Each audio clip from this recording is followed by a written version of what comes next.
No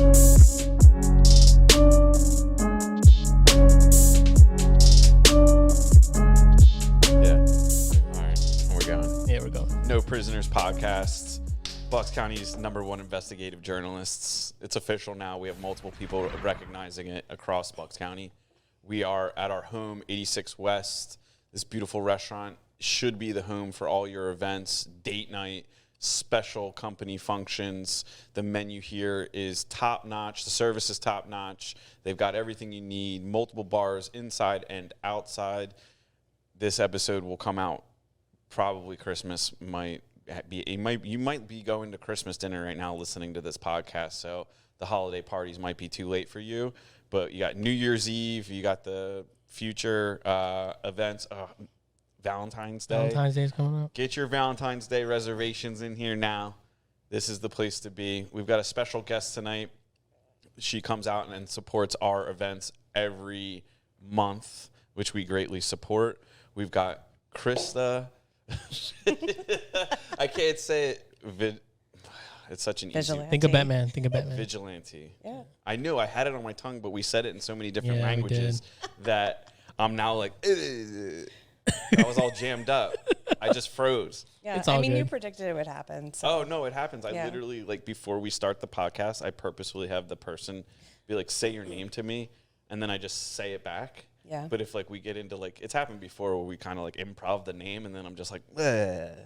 So I apologize. Oh, it's It doesn't mean you're any less important to us. Yeah. You always bring gifts. It's true. I do. I try to be generous because, I'm in hospitality for the most part and always have been. So I don't know any other way to be. So your business is Free Spirit Hemp, or what is the name? Because there's the social media names and all that. Yeah. So, the business itself is Free Spirit. Freespirit.com was not an available website when we started, so we just picked something that was still in line with the business, and we're at Free Spirit Hemp. So, but we have, hemp goods. We're a zero bar and a bottle shop. Yeah. So you always show up to our events with Jell-O shots. Yeah. What's in these Jell-O shots? Because people are always like, should we do it? I'm like, you should do it. Yeah, I do it all the time. And they're like, what's going to happen to me? And I'm like, everything.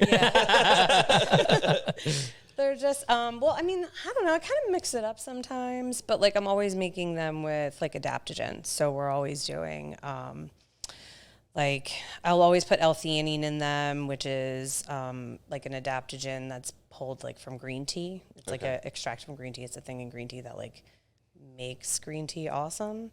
Green tea tastes good, don't get me wrong, but the effects of it between caffeine and L-theanine are the best. So, but Bravo, usually L-theanine. Abendanza. Hey.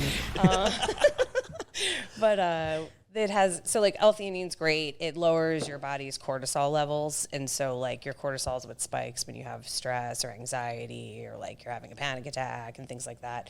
So if you are a person who's already not in that type of mood, you're already feeling pretty cool and relaxed, L-theanine is just going to act sort of like a Xanax does, except it's natural. But if you're a person who runs with high stress, high anxiety, is a natural sort of thing, and maybe you want to take anxiety medication, L-theanine will typically work really well for you to help you manage that sort of reaction. So typically I'll put that in them, and then I don't know, whatever other things I got lying around. Sometimes there's functional mushrooms in there. Sometimes there's kava in there. Ooh. Sometimes there's CBD in there, all kinds of stuff. I'll mix it up. But I usually tell people before I'll make a little sign, or I'll tell them before they take it, because you never know, some people might not want to do that. Mm-hmm. Not want to have a good time and be relaxed. Yeah, losers. What's wrong with you? You've been getting a little bit more aggressive. Yeah, I don't know, man. You're I don't know. Dude, I think it's your Guatemalan power. I think during the holidays, I get like this, and also the Guatemalan power is creeping up on me. Is it fall feistiness, or? I don't know. You get a little feisty in the fall? It gets cold. I got to move around and stay hot. Yeah. Yeah. If not, you die and get cold. I'm not doing that. You might get hypothermic in these 45-degree temperatures. Yeah, bro, you don't want to do that. We're in Jersey, bro. We're in PA, in PA. Doylestown, Pennsylvania. I'm all over the at place. the greatest restaurant in all of Bucks County, possibly the world. Number one, baby. Yo, I'm all over the been place. shooting the shotgun. Like we're like 3 minutes Dude. in. You've Yeah, already that's 3 a lot. shotguns. busted off rounds here. 1 shotgun per minute. Yeah, you're busting. Don't waste your shotguns. You're right. It's unlimited. It never reloads. We Yeah. should actually get a reload sound effect because people are probably like, "Is he ever gonna reload?" Oh, Yeah, fuck. that's true. You I should. reload Why don't before you the have show, that? but you're right. I should. Yeah. Yeah, it's just like a Van Damme like Just like a straight action movie. Just never reloads. There's like handguns just shooting 40 bullets. Yeah. That's how it is. What I guess going back to like what you were talking about that goes into your stuff. What is an adaptogen? So adaptogens are essentially plant matter, and it can be any kind of plant matter like mushrooms, just regular green plants, roots, flowers.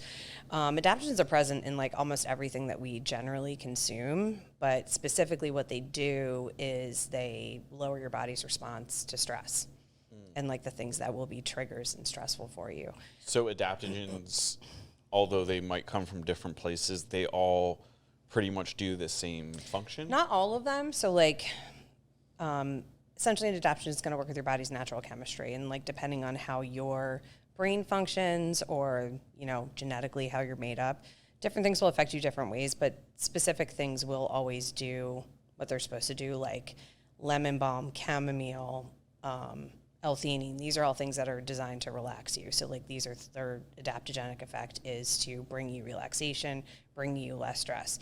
There's functional mushrooms like lion's mane mushrooms are very energizing. So like a lot of people will take them like before workouts, or they'll take them Mondays they have a lot of work to get done, stuff like that. So there's ones that will make you feel more social. There's adaptogens that sort of help with like workouts, that help with focus. There's all different types of things. It's just finding out like what combination of things will work for you, or whatever type of mood you're trying to build for yourself, or like you're going to go out for the night. There's social adaptogens you can take or put in a drink, and then Put in a drink to Cosby somebody with some adaptogens. yeah. So Except all you're going to do is make them feel awesome. yeah, I'm gonna hit Gilmar with some adaptogens. You need to hit me with something that's gonna chill me out right now. Yeah, you're fired up. I'm on 1,000, bro. Yeah, your Ferrari legs are like moving. I don't know what it was, bro.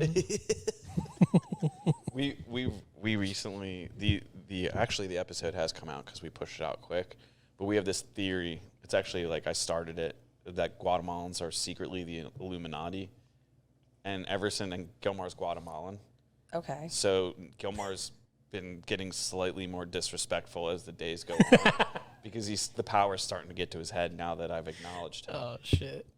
Yeah. Okay. Slightly more disrespect. So like if you're wondering why Gilmar's a little out of character tonight, it's completely my fault. I'll take full responsibility for this. I feel like I don't know enough about Gilmar's character to make a judgment about it. But Oh, okay. Yeah, he's but like usually a very, to be honest, this is the most conversational I've ever seen him. That's the point. If that's the spiciness of which you speak, then I'm fully on board with your theory now. usually he's like a stealth fighter.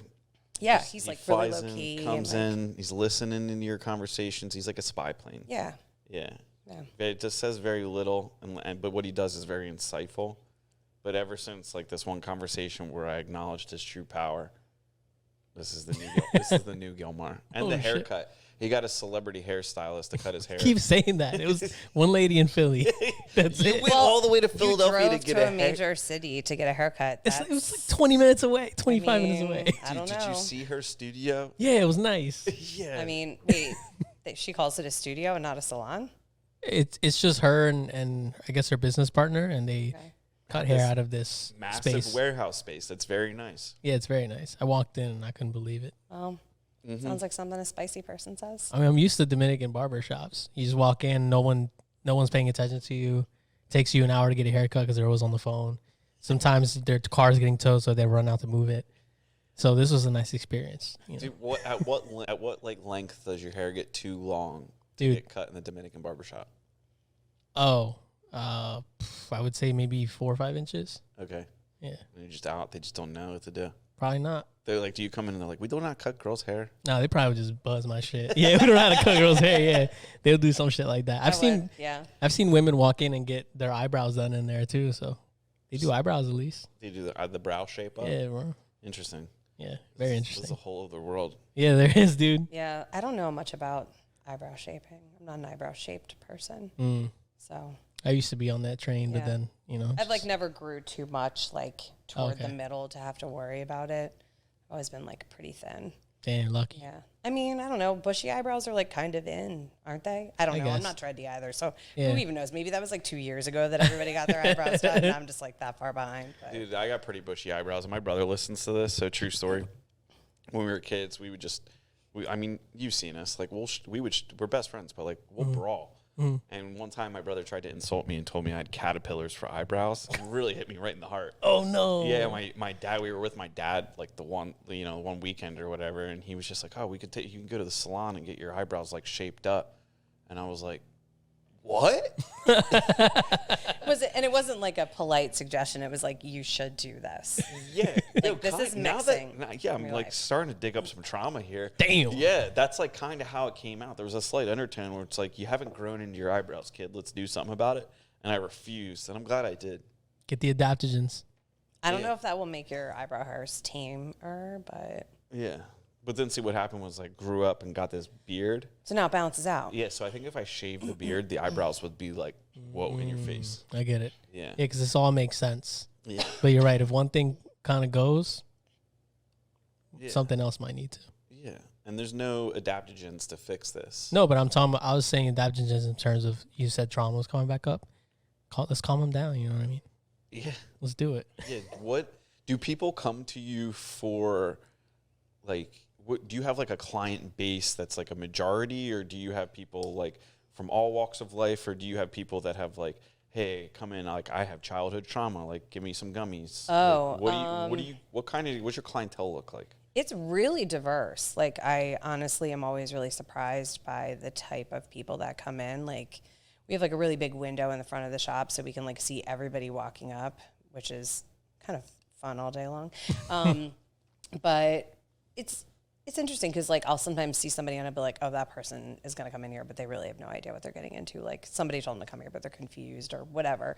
And then they'll come in and I'll be like, oh no, they actually came here on purpose. And like, they wanted to be here. So it's really weird. Like I get everybody from like, millennial aged, or early Gen Zers who are like in their early 20s all the way to people who are like very elderly and in very failing health. So like there's a good mix of people that are coming in, and everybody comes in for different reasons. Like some people are just fully sober people who really like to still have nice drinks. So they're looking for like spirit alternatives or non-alcoholic wine.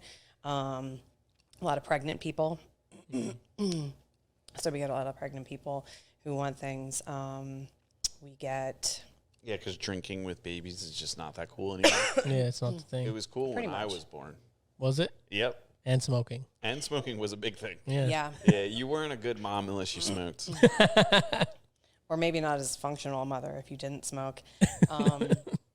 But yeah, and then we'll get like, people who are on medications and can't drink. We get people who are really just looking for like THC products and like are coming in because like that's what they do and that's what they like. So it's pretty diverse. Like I can't really say that there's like one majority type of person that's coming in because I feel like we kind of really walk the line of like having just a little bit of something for everybody. What's your hot products? Like what are you selling the most of? We sell probably like pre-mixed, like canned cocktail style drinks more than anything. You actually have like canned beverages that Yes. you can... Yep. Oh. Yeah. So like we sell tons of like, as it turns out, I didn't really think about it, but it turns out that people are pretty lazy when it comes to making drinks at home. And not nobody. I mean, there are definitely some people who come in and buy like spirits and things like that, non-alcoholic spirits. They can make drinks at home, or like they're going to a party and they want to bring something. But for the most part, people really just want something they can stick in the fridge and at the end of the day, crack open and drink, whether it's non-alcoholic beer, kava beverages, just, regular like non-alcoholic cocktails, whatever. Add a little flavor to their life. Exactly. Like for most people, what we find is that when they decide not to drink anymore, for whatever reason they're not drinking, people still need like a ritual of winding down every day, like something that signifies their brain that like this is the time when I go into my rest period.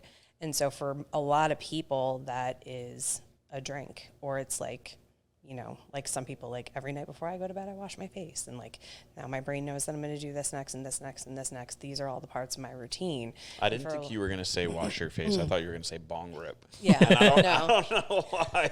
I don't know when she's wash Like, your maybe face. I this was is like, my- oh yeah, wash your face. I was like, oh. Yeah.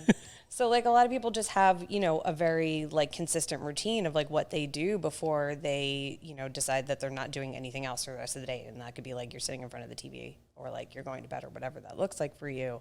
But ultimately, drinking in some way is typically part of that. Okay. And so a lot of people still, even if they give up alcohol, they want that ritual of like when they used to have a cocktail or like a Jack and Coke or something, or like a beer or a glass of wine before they went to bed, and they don't do that anymore. So they still want that.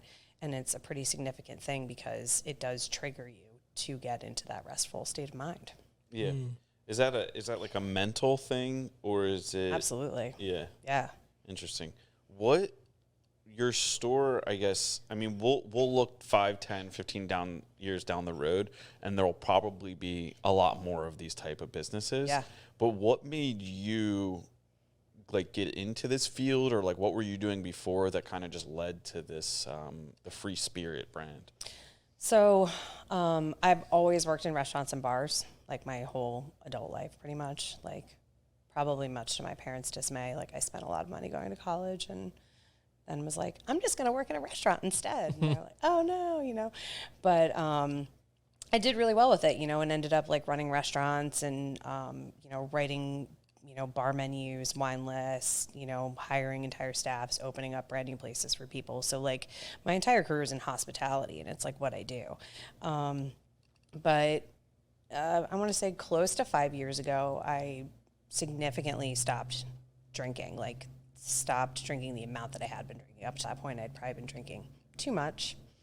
And like not like a person who drinks at home necessarily, but like when I would go out, like there's no one drink or two drinks. Like there are people in this world who can go out and have one drink, and I don't know how you do it.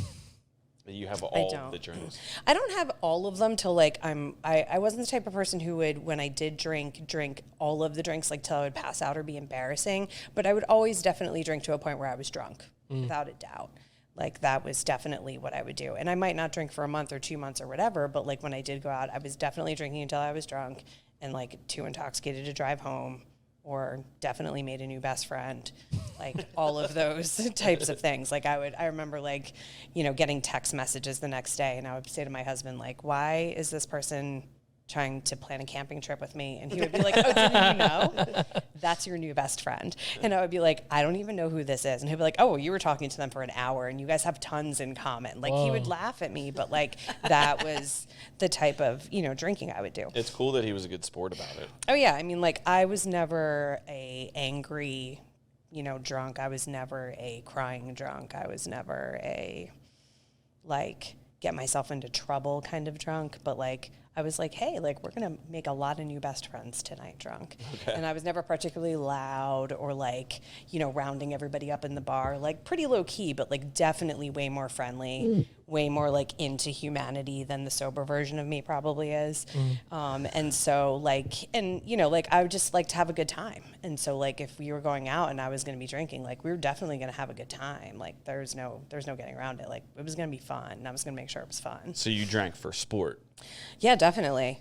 Yeah, for fun. And I think, you know, like I was a pretty shy child, and that was probably anxiety, which I grew out of. But I think like initial social situations that it's like most people, you go get your drink and now you have this drink in your hand and like, this is my comfort item that makes sure that I'm going to be okay.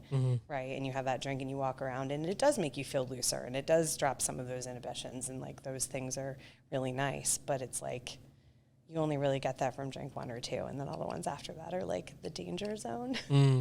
So, but by the time you're in the danger zone, it's too late. So you don't even care anymore, right? Yeah, money isn't real. Everything's just Exactly. buy everybody a drink. Yeah, that's tomorrow Krista's problem. Yeah. Right? Like today, Krista, she doesn't have to worry about that. Yeah. Tomorrow, Krista can figure it out when she's Future hungover. Krista. Yeah. So That's funny. yeah, it's future Krista's problem for sure. So you obviously have a hospitality background, which I can definitely see. Like, you come to our events like ready to go, and you bring gifts, and you definitely mingle quite well. Try. But like,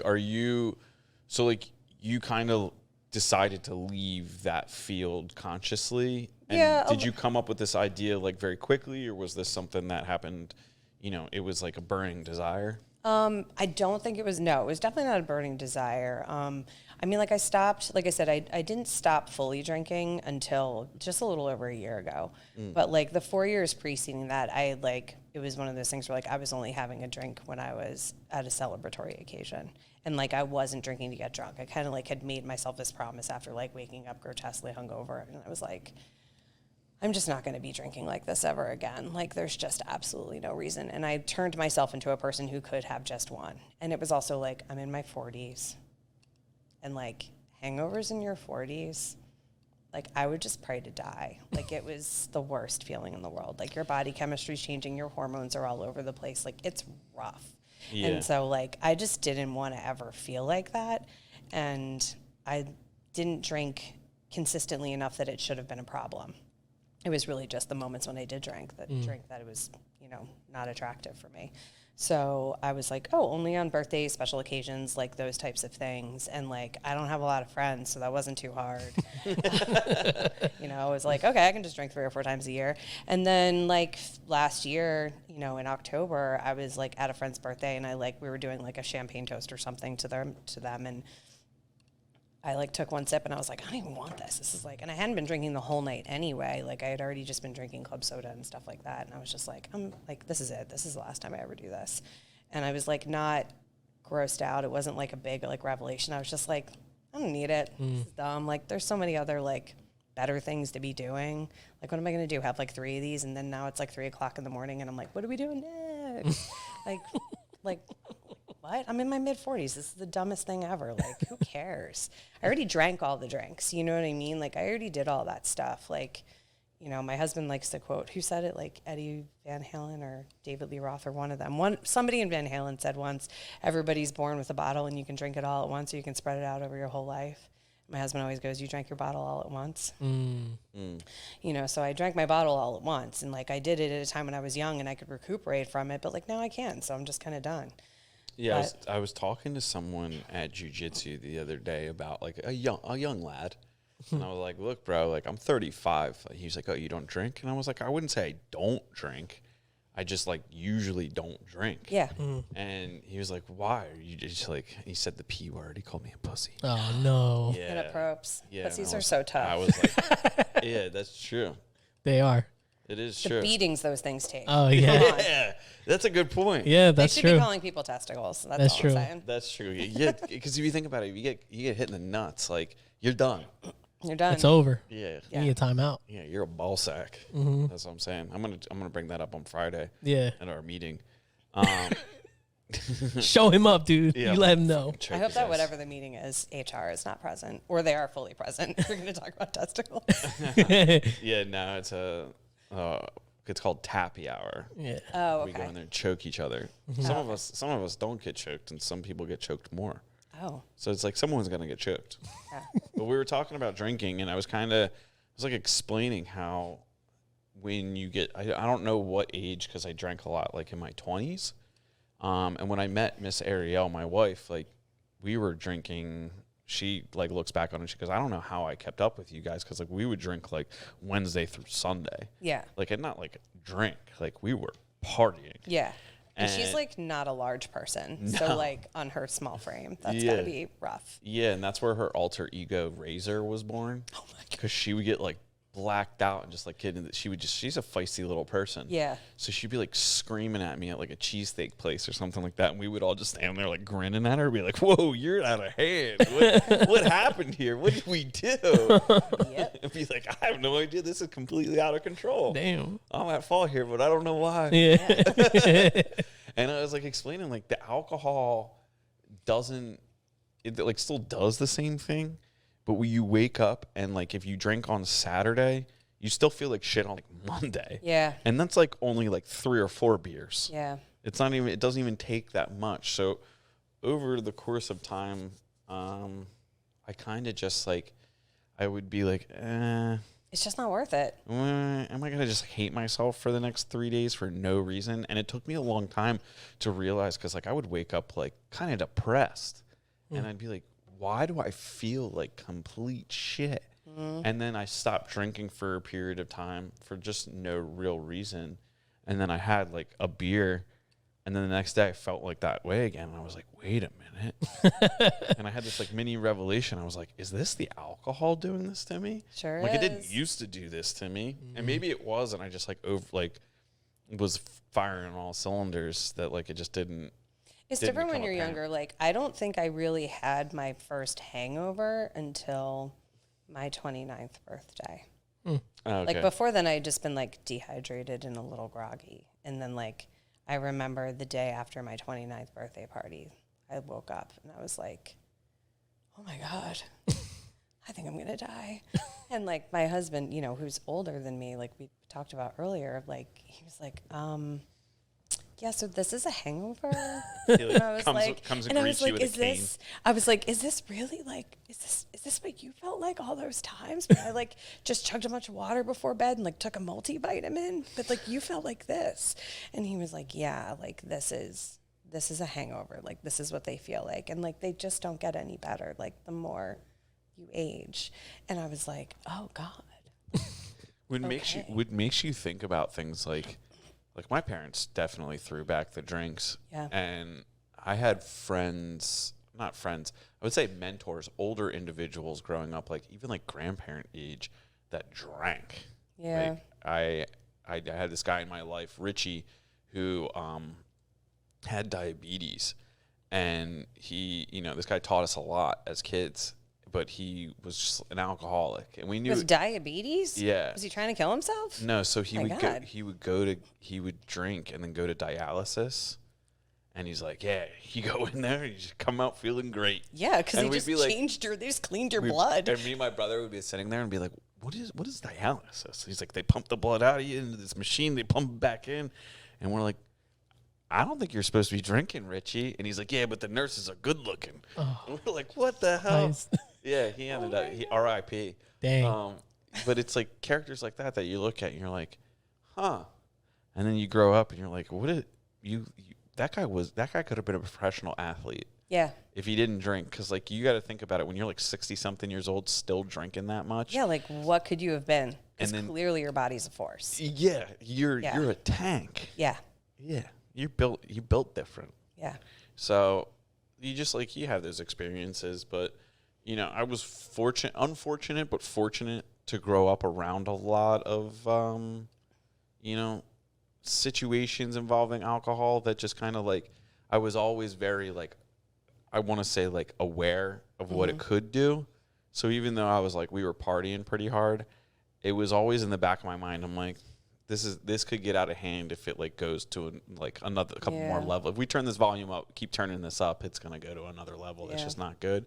And like both my cousin, like James and Christopher, are both been sober for quite some time. I remember. Yeah, like I don't think my mom drinks anymore. Like there's like everybody's kind of come full circle on the whole thing, but there's a time and a place. Like I don't like to talk to people and be like, you shouldn't drink. Because there are those people that are like, I'm an AA, like, and that's their identity. It's almost like they become addicted to being sober. Oh yeah, it is, And because you it's haven't like- actually fixed the thing that's wrong with you. Like drinking, like your substance abuse is just a side effect of the thing that's really wrong with you. Yeah. You know, and so it's like anything that, you know, you have side effects from, you have to treat the main issue. So like if you have a problem with substance abuse, like you should probably be in therapy. You should probably be maybe seeing a psychiatrist to figure out why you're using X, Y, or Z to take care of this thing on a regular basis. Like in AA, like I don't begrudge anybody like their path to sobriety for whatever reasons you need it, but like I don't think AA is a solve all. And I also, and I say this a lot, much to the chagrin of a lot of people who work programs, but like I don't think telling people that they're powerless against substances is necessarily the right answer either. No. Like you're not telling someone that they're powerless is like to me such a negative thing. Like no one is powerless. Like you can take back your power, right? So like give yourself the power to overcome that. You're not powerless to something. That's a good point. I've never really thought about that. Yeah, but that's like a big tenet in, you know, like those sobriety type meetings, you know, whether it's like, you know, NA or AA, they talk a lot about, you know, like you are powerless against it. And it's like, to an extent, yes, you are, because for most people, the moment they're triggered and they have that, they're down the rabbit hole again. But find the reason why that's your outlet and you won't be powerless anymore. Interesting. You know, take it back. It's like anything. Do you ever align with doctors or places like Alcoholics Anonymous or organizations rather to kind of like introduce your product to those, you know, groups of people? Like I could imagine some doctors or therapists or other would be like, oh, go get yourself some adaptogens, or maybe, you know, I have never been to an AA meeting and I'm sure you'd be frowned upon there because you're like, Yeah, But- like we really in the shop and typically speaking, we don't see a lot of people who like actively work programs like AA or NA and stuff like that, because some of those things can be triggering for them. Cause like we talked about before, like the ritual of drinking or the substance abuse is a big part of it. And so for some people, even enacting that old standby ritual can be triggering for them. For some people, it's taste profile. And when we're talking about non-alcoholic spirits, a lot of the taste profile is there for them. So a lot of truly sober people will not even introduce non-alcoholic beverages that mimic back into their repertoire because that can be too dangerous for them. That's interesting because we grew up with like candy cigarettes. Yeah. Oh yeah, So it's like, yeah, I remember those. Yeah. You also go to Columbus Flea Market, just buy Yeah. little packs, yeah, just send a smoke. little hit, And like, little hitter. and a lot of us tried smoking too, you know what I mean? And like didn't pick it up permanently, but like, I mean, I think I smoked for like 2 years or something. And then one day I was like, this is dumb. I Yeah, it can't is do this dumb. anymore. What am I doing this for? It tastes terrible and it's expensive. Yeah, you smell like shit all Yeah, the time. It's true. I was like, you know, I'm like, now I got to buy mints all the time. Yeah. And I got to like, you know, brush my teeth like extra times. Like, Yeah, I agree, but I guess like I agree with that notion. But when it comes to vaping, I look at these kids and I just like, I've said to some of the kids that like we train with and stuff, I'm like, dude, if I see you with a vape, I'm going to knock it, just put a cigarette in your mouth. Yeah. Like, just be a man. do you know they have like, Smoke a cigarette, dude. Don't be smoking like, what is this? And like, I was out with one of our mutual friends the other day. We were having lunch, and he whipped his vape out, and I was like, what is this? Let me hit this. And it literally tasted like I was smoking like a Candyland character. yeah. Like, It's I like was like- vanilla steam. Yeah. Like, or like, No, like they this- have like such weird flavor names too. It like, was apple pie crumble, I'm pretty Oh, sure. And no I was way. like, this is But, like, you're ridiculous. This doesn't even make me feel like, yeah, we're smoking cigarettes. It's like, what is the point of this? Like, is there nicotine? Like, the thing I don't understand is the people who vape that's like not nicotine. It's just like the flavored steam. And there's like vaping competitions. Yeah, yeah, yeah. Oh, yeah. And all I used the to have a Subaru guy drivers. that worked for me who was like a competitive vapor. Whoa. And used to like do like all the smoke tricks, you know, Do like you he'd still blow know a ring him? and then like blow like a ball through the ring. It was like a whole thing. And like he would always be like practicing, and I would be like, could you just maybe do your job? You do tornadoes on the Like, table? Yeah, he would do like all kinds of stuff. Wait, that's it a was thing? so Yeah, ridiculous. Yeah, and then he this like and it. he would do all kinds of stuff, and I would just be like, "There's got to be like something better hilarious. than this. Like, why? Like, it was cool, I guess, you know, to like see somebody be able to like I wouldn't say cool, manipulate it. maybe novel. Novels are very good. Yeah, there's kids It's listening. a novelty. Yeah, when I was a teenager, my brother and I got into vaping, and we made our own rig, and it got to the point where rig? yeah, there was a little rig you can make where you change out the coils, so there's more. It heats up quicker and you get more smoke and shit. So my brother and I used to fuck around. It got to the point where we started to buy these little e-pens in bulk, and we would sell them to people. And Because you and your brother, the second you get into anything, it turns into a business. It's like, hey man, I like how sneakers. can I monetize this? It's like how can I really like sneakers and we want to buy more. You know what we should do? We should sell sneakers. Yeah. You guys are ridiculous. Dude, we did that with watches, with sneakers, with vape pens. We did that with hats. Listen, you have an entrepreneurial spirit. Don't Yeah. let that be taken from you. Yeah, it's weird that we had that, but Dude, I'm gonna learn the Guatemalan national anthem. And every time dude, I don't even fucking know it. and every time you say some shit like that, I'm just It's gonna put my hand over my heart and just start singing. They do it like this. Oh, What? Yeah. Why? that's like borderline. That's like the first part of the Nazi salute. Yeah, I buddy. think so. Guatemalans, dude. I've seen a mix. I've seen this and I've seen this. Why is this? I don't know. Fourth I have no Reich. idea. It's the Fourth Reich. The Guatemala. four, they do five. They do dog. foreign. They do five, bro. A little wrist action, dude. Five. Full elbow extension. Maybe it's like they're ready to go at any time. Probably. Like, Chop I'm not someone on the laying my neck. hand flat. I'm just ready. Yeah, I would make a Hitler joke here, but I think he was in Argentina. Yeah, he He was. was. Yeah, Yeah, so it Argentina. doesn't check out. There's a lot of Germans in Doesn't- Argentina. Well, Yeah. we know why they're there. Got Yeah, it. we all know Hitler escaped there. That's another episode. Mm-hmm. There it is. I Yeah. always really like it when I meet somebody whose like last name is like Klein, and they're like, "Well, we're from Argentina." I'm like, Sure you are. "Are you?" Like My you're name is- from Argentina, but is your grandpa? Yeah. 'Cause I don't think so. Van der Stein. Vanderstein. Blonde hair, blue eyes. Yeah, my name is Argentinians. Carlos Van der Stein. Whoa, dude. Whoa. Me llamo Carlos. Oh, I don't believe that one. Yeah. Not one bit. Yeah, they transferred the power to Guatemala. Mm. That's secret. So you were in hospitality. Then, like, you went on your little Yeah, a little semi-sobriety summer- journey. And then when did the store happen? So I had worked in New York for a number of years, and then when I decided to like just start working much closer to home instead of making that insane commute all the time. So you were working in the restaurant industry. then? Yes. Oh, okay. Yeah. So you got credentials then if you were up there in No the joke. Big I Apple. do. No joke. I have some credentials. So she starts throwing up signs. Yeah. What's the coolest place you worked at? I used to work for Thomas Keller. Oh. So I used to oversee. I don't mean, know like who that is, but no, he but does. I mean, if you know who he is, it's like kind of a big deal. It's a big deal. Yeah, so I used to work for Thomas Keller. I oversaw his property, the Bouchon property at the Time Warner Center. So there was like a restaurant, a bakery, a catering wholesale program, Damn. events program, and so my job was to run it all. Whoa. Yeah, Got a baller here, dude. Yeah, that sounds like a lot. it is a lot. Like, I mean, we used to do like huge events, like for like we would do stuff like with New York Fashion Week. I got to like be on a shoot for like Oprah Winfrey's magazine. Whoa. Set up sets for like the Today Show. Like it was really cool stuff. Like Oprah went from the O The O. magazine, dude. Yeah. yeah. Like the Macy's Thanksgiving Day Parade would go right by the stores, and so we used to have like this huge like brunch event that we would do every year that like people would literally like sleep overnight at work because it took so much. What? Because people So get you there pretty- so early. It's You pretty crazy. much didn't celebrate holidays. No, not really. I mean, not Thanksgiving. We used to work on Thanksgiving, but it was fun because like my family could come, and so that was nice. Like they would get like basically like the best front row seats ever to like the Macy's Thanksgiving Day Parade, like and like eat food made by world renowned chefs. So like no biggie to like not eat, no biggie to not eat Thanksgiving dinner at home. You know, like you're just getting like once in a lifetime experiences. So we'll trade it.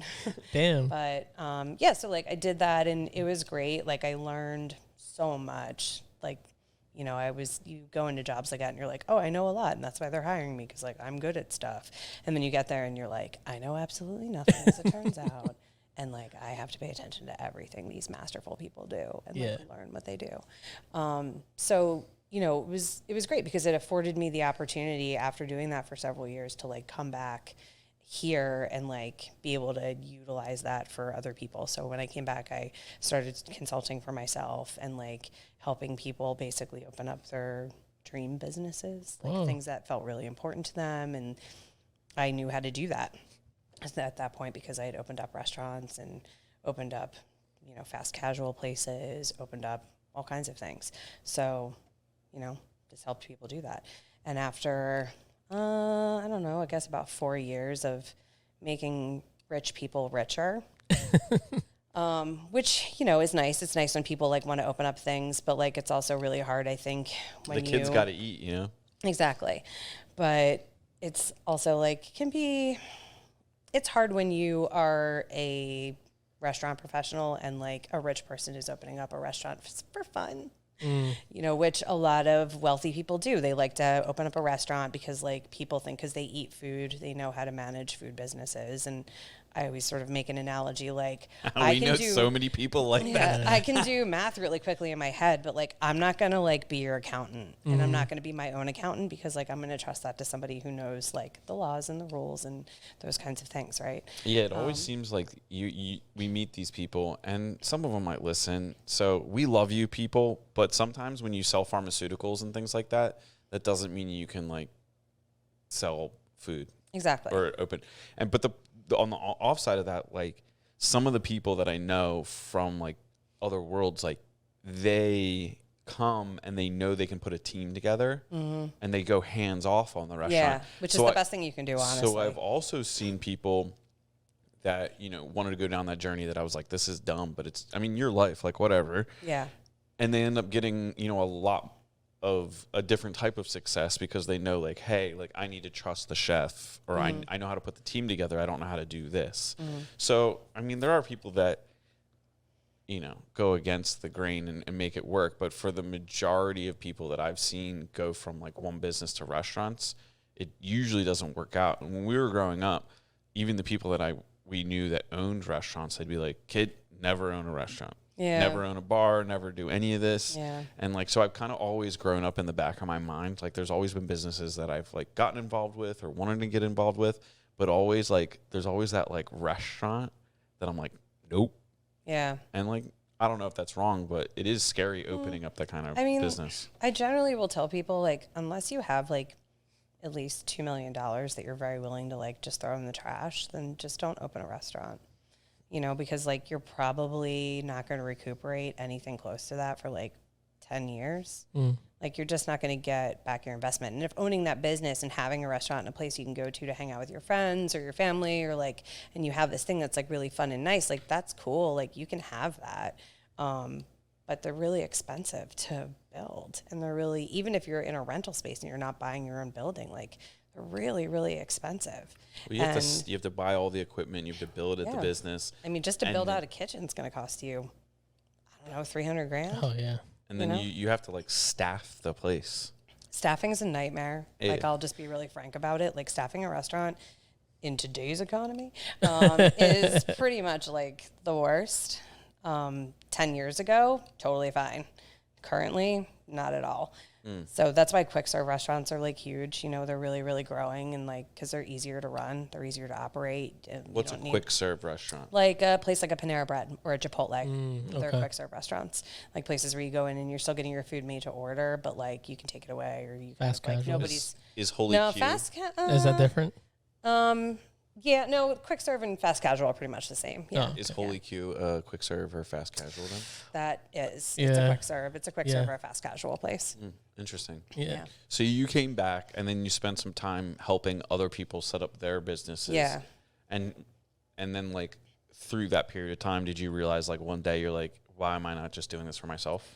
Yeah, pretty much. It was like a combination of things. Like, at that point I was working for myself anyway, and I could take on clients and not take on clients and do whatever I wanted. And like the money was really great. But like after a while of like, being like, oh, well, I'll open this up for you and I'll take care of it for you and I'll do this, that, and the other thing for you. I was like, why am I doing this like for other people when I can just do it for myself? Oh, that's really cool. And for me, I was like, I don't want to have to like have those conversations with people anymore where I'm like, this is why your idea is bad. I've gotten a lot of shit for being, I'm that guy. Yeah. I'm the guy where people. I'll do it, but I don't want to do it anymore. I've done that and I'm in the construction business. And there's been people that have come to me and they're like, hey, build my place. And I'm like, this is a terrible idea. Yeah. And they're like, what do you mean? And I was like, I'll build it, but this is going to work. Yeah. This isn't going to go well. Like getting somebody who's opening up a food business to try to like settle in on what they even just want their like thematic thing with their menu to be is so hard. Yeah, it's Like I can't even especially tell hard. you the amount of conversations that you have to have with somebody to like get them to decide like you have to pick a thing unless like you're opening up like a pub or like a bar and like then Or you you're can just, 86 West and you have the best menu in all of the world. exactly. But like there's so many people who like just don't even, and I'm like, no, you can't have like pizza but then also serve like bangers and mash. Like that's not how it works. Like you're not opening up like a pub or like a tavern. Like you have to have it's not a diner. This like, isn't all your favorite foods. yeah, it's like, well, I really like this and I really like that. You know, it's like getting somebody to sort of settle on those things in and of itself is like such an ordeal. And then like also like trying to make sure that people like pick proper aesthetics for the type of place that they're opening. And it's like, you know, you have to be like, well, I know that you like the color purple.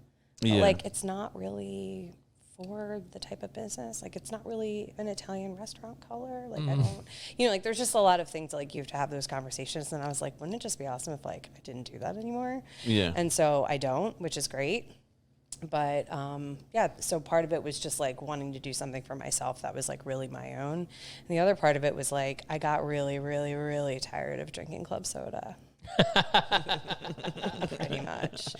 Like everywhere I went, it was like, oh, I'll just have a club soda. Oh, I'll just have a club soda. And so like you start falling down like the rabbit hole of like you're looking for non-alcoholic options in like your search engines, right? You're Googling like what is out there so I can just still have like fancy drinks. And especially for somebody like me, like who wrote bar menus and curated wine lists, like I love drinks. Like drinks are great. Like I like all the drinks. I will try all the drinks. I want to make fancy drinks. I want them to have things floating in them. I want them in my refrigerator. I want them wherever I go. And so I was tired of only having that option sort of on the internet. You know, like I'm being fed all these things like, oh, you can buy this non-alcoholic spirit or we have these beverages. But then I'm kind of locked into maybe buying something and by the time it's shipped to my house, I'm spending $55 on a spirit alternative that I have no idea what it tastes like. And if I open that up in my house and I hate it, I've now spent a good chunk of money on something that I will feel really crappy throwing away, but also I'm never going to touch again. So I wanted to have a place where people could come in and try things, or at least have a person that they could talk to about it and like explain what it's supposed to taste like or how you use it. Or here, we make it in this drink, try it here. Oh, I have that bottle open. Here, try a sample. And then that way people aren't buying these things that they don't like and then they're stuck with them. Do you have a bar setup? Yeah, we do. Okay. Yeah, so we make like all kinds of drinks. But we have a bar menu and then like we have a few snacks on it, but we have like adaptogen drinks, just regular like non-alcoholic drinks. We have drinks that are like imitations of like classic cocktails. Like we make a margarita, we make a dirty martini, we make a Negroni. We have THC infused drinks, we have kava drinks, we have kratom drinks. So lots and lots of drinks. Cool. Yes, we can try all kinds of stuff. That's fun. It is fun. Then like where does the law currently, because like CBD is obviously legal. Yeah. It's like not an issue anymore. And I actually got a text message. This is a true story. I got a text message about voting against the marijuana law in PA. Oh, don't do that. Yeah, how dumb is that? Why would you vote against that? Last time I checked, most people really like money. So legalizing marijuana stuff really makes everybody a lot of money. Yeah, so I got this text message, and it's like a graphic of a car accident, and it says, "Say no to legal pot in Pennsylvania, paid for by Truth on Word," and says, "This is Michael Gear with PA Family Institute. The state is expected to take up this bill this week that would not only legalize recreational pot in PA, but force every community to allow pot shops. Please email your state reps, Shelley Labs at slabs at PA House GOP to tell her you oppose legalized pot." And I replied back, "Dumbest text ever." You're like, I'm going to go further than just writing stop. Yeah. I was like, I so hope you guys get this reply, because this is the dumbest thing I've ever heard. You can drink, you can get alcohol. Like, I cannot. That is also definitely a picture of like a car accident from drinking. Probably. Yeah. I get why like just watching the vape situation and the kids' accessibility to that, I get why that's a concern. But when Colorado legalized weed, they raised so much money. Oh yeah, that the tax revenue is insane. Their state constitution, the way it was written, they could only take so much revenue from their citizens each year that they ended up giving money back to the like citizens of the state. That's how much money they made from legalized pot. Damn. They had to write you a check during tax season being like, actually, you're getting a return from the state this year. Like, that doesn't happen on state level. Like, everybody pays this state. Yeah. So, in my mind, legalize it, take that money, tax the hell out of it, and take that money and put it into other issues that are, like, you know. Like, wouldn't it be great like to have no potholes? Yeah, there you go. Potholes or Weed like can fix that. Yeah. maybe we help all these people that are like dying on fentanyl and like on Absolutely. drugs in the city, like create more programs for those folks, or give money back to these like schools that are having their own problems. Won't get into the school board thing right now. I am not in Central Bucks School District, so Yeah, I don't thank have to worry God about that. these signs. Like, I'm so glad this election's passed, because these people driving through the borough and like the surrounding township for like the last month has been like so sad. Yeah, in your it's like face. so sad. Like, Yeah. why do y'all gotta hate each other so much? No, and I'll Just be a little nicer. Yeah, and it's like my thing is, throughout the whole Corona thing, I kind of like got I exhausted myself. Yeah. Like trying to like discuss these issues with people, because I'm a huge history nerd. I have like a finance economics background, so like I get nerdy when it comes to like political data and like Sure. environmental data. I like to understand like what are the incentives for the, you know, people, or like why is this happening? It's not just happening because of X, Y, and Z. It's like there's more to this. And like the ones that get me right now are the houses in Doylestown that have like ban guns, not books, but then also have "We stand with Ukraine," and then they'll have like some other thing. And it's like, you look like you have so many different views on the world right now that are just conflicted. like not being aware, Are conflicting. It's like ban guns, not books. It's like, okay, but we're sending guns to Ukraine. Yeah. It's like, okay, but what? Yeah. It's like, what could, like, if you said, hey, look, like, we should all love each other, I'd be like, yeah, I can get behind that. But it's like these people that they just need to use their lawns as like NASCAR pit crew, like marketing jackets. It's like, I can literally, I try to still keep an open mind, but when I walk past these houses, I'm like, I know everything I need to know about you. Yeah. It's like, you've left nothing up to imagination. I know I probably can't have a conversation with you. Like, so it's like, It's really hard because I think that, like, you know, and like people, I mean, it's not new information, but like we spend so much time socializing with each other through like digital means that like I think that we just forget what it's like to have real conversations with people. And I think that like when you actually talk to people, which is the thing I love about like being in hospitality and like having my own shop, is like I talk to people face to face all day long. And like it's really nice because like, you know, it's almost never about politics, but like I'm also willing to bet that like that person on the internet, and my husband and I talk about this a lot, and there'll be like people that we see in person and I'll be like, oh, I'm so glad they came in, or like, oh, I'm so glad that we saw them. And one or the other of us will be like, why? And I'll be like, because they're so awful on the internet. You know? That's a and really like, good there's point. so That many internet people. muscle. It's like you see these comments on people's stuff, and it's like, whoa. Yeah. You're like, would you say that to my face? And they Probably won't. not. And they won't. And that's the thing. And like we talk about it a lot is, you know, like seeing people in person is really valuable. Like I probably wouldn't still have some of the friends that I have if like I didn't make the time and see them in person, because like some of the people that I'm pretty close with are like pretty awful on the internet. Yeah. And like not awful like vitriolic or like instigating or anything good like word. that, but like they're just like not good on the internet. Like maybe they post shitty photos, or like maybe they make like comments in all caps, or like maybe they're one of those people who like has to post every random thought that they have like along with a picture. And I'm like, I just don't need I don't need that stuff. Yeah. And I'm like, I don't need that. Like, I've got my feeds down to like businesses I want to follow and like famous people I'm interested in. And like, that's pretty much it. Like, I don't need 37 pictures from your kid's first birthday party. Yeah. Like, I know your kid. It's fine. It's cool. I was there. So I'm but a big unfollower. yeah, I won't unfollow. Like, I mute. So like, I just mute Mute's a everybody. good I mute tool. people, and I'm job. just like, I don't need to see you, but like, I care enough that like, if I want to dial in, I'll just dial in. But some people are just kind of awful on the internet, and like, they're perfectly acceptable in person. And so I like, wish we would I love start with like the thing. I think almost everybody, unless you're nuts, we all pretty much agree on like 90 or more % of things. So I kind of wish we would lead conversations off on or off the internet with what we agree upon. that. Yeah. It's like, okay, we disagree on, say weed. It's like, but do you want more money for your kid's school? Yeah. It's like, yeah, I want more money for your kid's school. Do we want to pay less taxes? Yeah.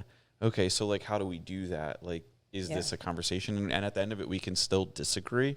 In business, like you disagree a lot with people, and you still have to make it work. Yeah, absolutely. And so, like, especially in like construction, there's a lot of different ways to go about problems, but sometimes you gotta like just be like, all right, that's the best idea. We'll go with that, even though I don't know if it's gonna work. It seems more thought out than my idea, so let's just go with it. Yeah. And if it doesn't work, we'll try again. And we've kind of gotten away from that. I also think something that changed with social media that maybe I was naive to as a kid, but the way we grew up, it's like you don't ask someone how they vote, and you don't tell people how you vote. Like, you just kind of keep that close to the chest. Like, what it is what it is. Yeah. Like, some people probably when we were younger, I just didn't notice it, were a little bit more vocal, or you knew like, oh, grandpa only votes red. Yeah. Like, Well, but it's information overload too, I think. Like, I think we just have the ability to have so much information, like, very tangibly available that, like, you're just in overdrive, like, all the time. And it's like, and that information can be, manipulated in so many different ways. And the least of it is your own viewpoint, right? Because you're now kind of fed somebody else's viewpoint, and you can decide if you want to adopt it as yours, instead of before, like, you would have to kind of search out very deeply, like, just straight facts of things. And then you would have to like glean your own opinion. But like, now I could just go on pretty much any site, and I could find somebody who like maybe agrees on one thing with me, but now I'm watching the 17 YouTube videos, and now we are totally aligned. yeah. And like, maybe that wouldn't have been the same thing if I had just read the same information that they did and gleaned my own opinion and been able to have a conversation about it with a diverse population of people, which we're just simply not doing. Like, we're not engaging each other in person and with a diversity of opinions. And like, I don't think that we rise effectively from that. No, definitely not. Yeah, my girlfriend's dad says it all the time. He's like, don't be the person that collects sticks. Go to the tree.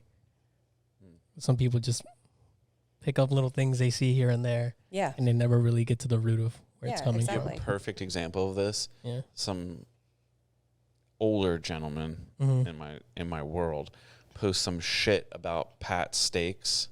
It's like Pat Steak shutting down, and he's like, oh, this is fucking terrible, blah, blah, blah, this, that, or the other thing. And I literally commented, he called my mom. I'm sure of it. Because I was like, someone didn't read the article. This is like a man, And then you like, don't he disrespect. ratted you out to your mom? Probably, yeah, I'm pretty sure. The idea of getting ratted out to my mom as an adult is Well, like, now that's you're hilarious labeled. thing. Now you're labeled a snitch. Yeah. And we know what snitches get.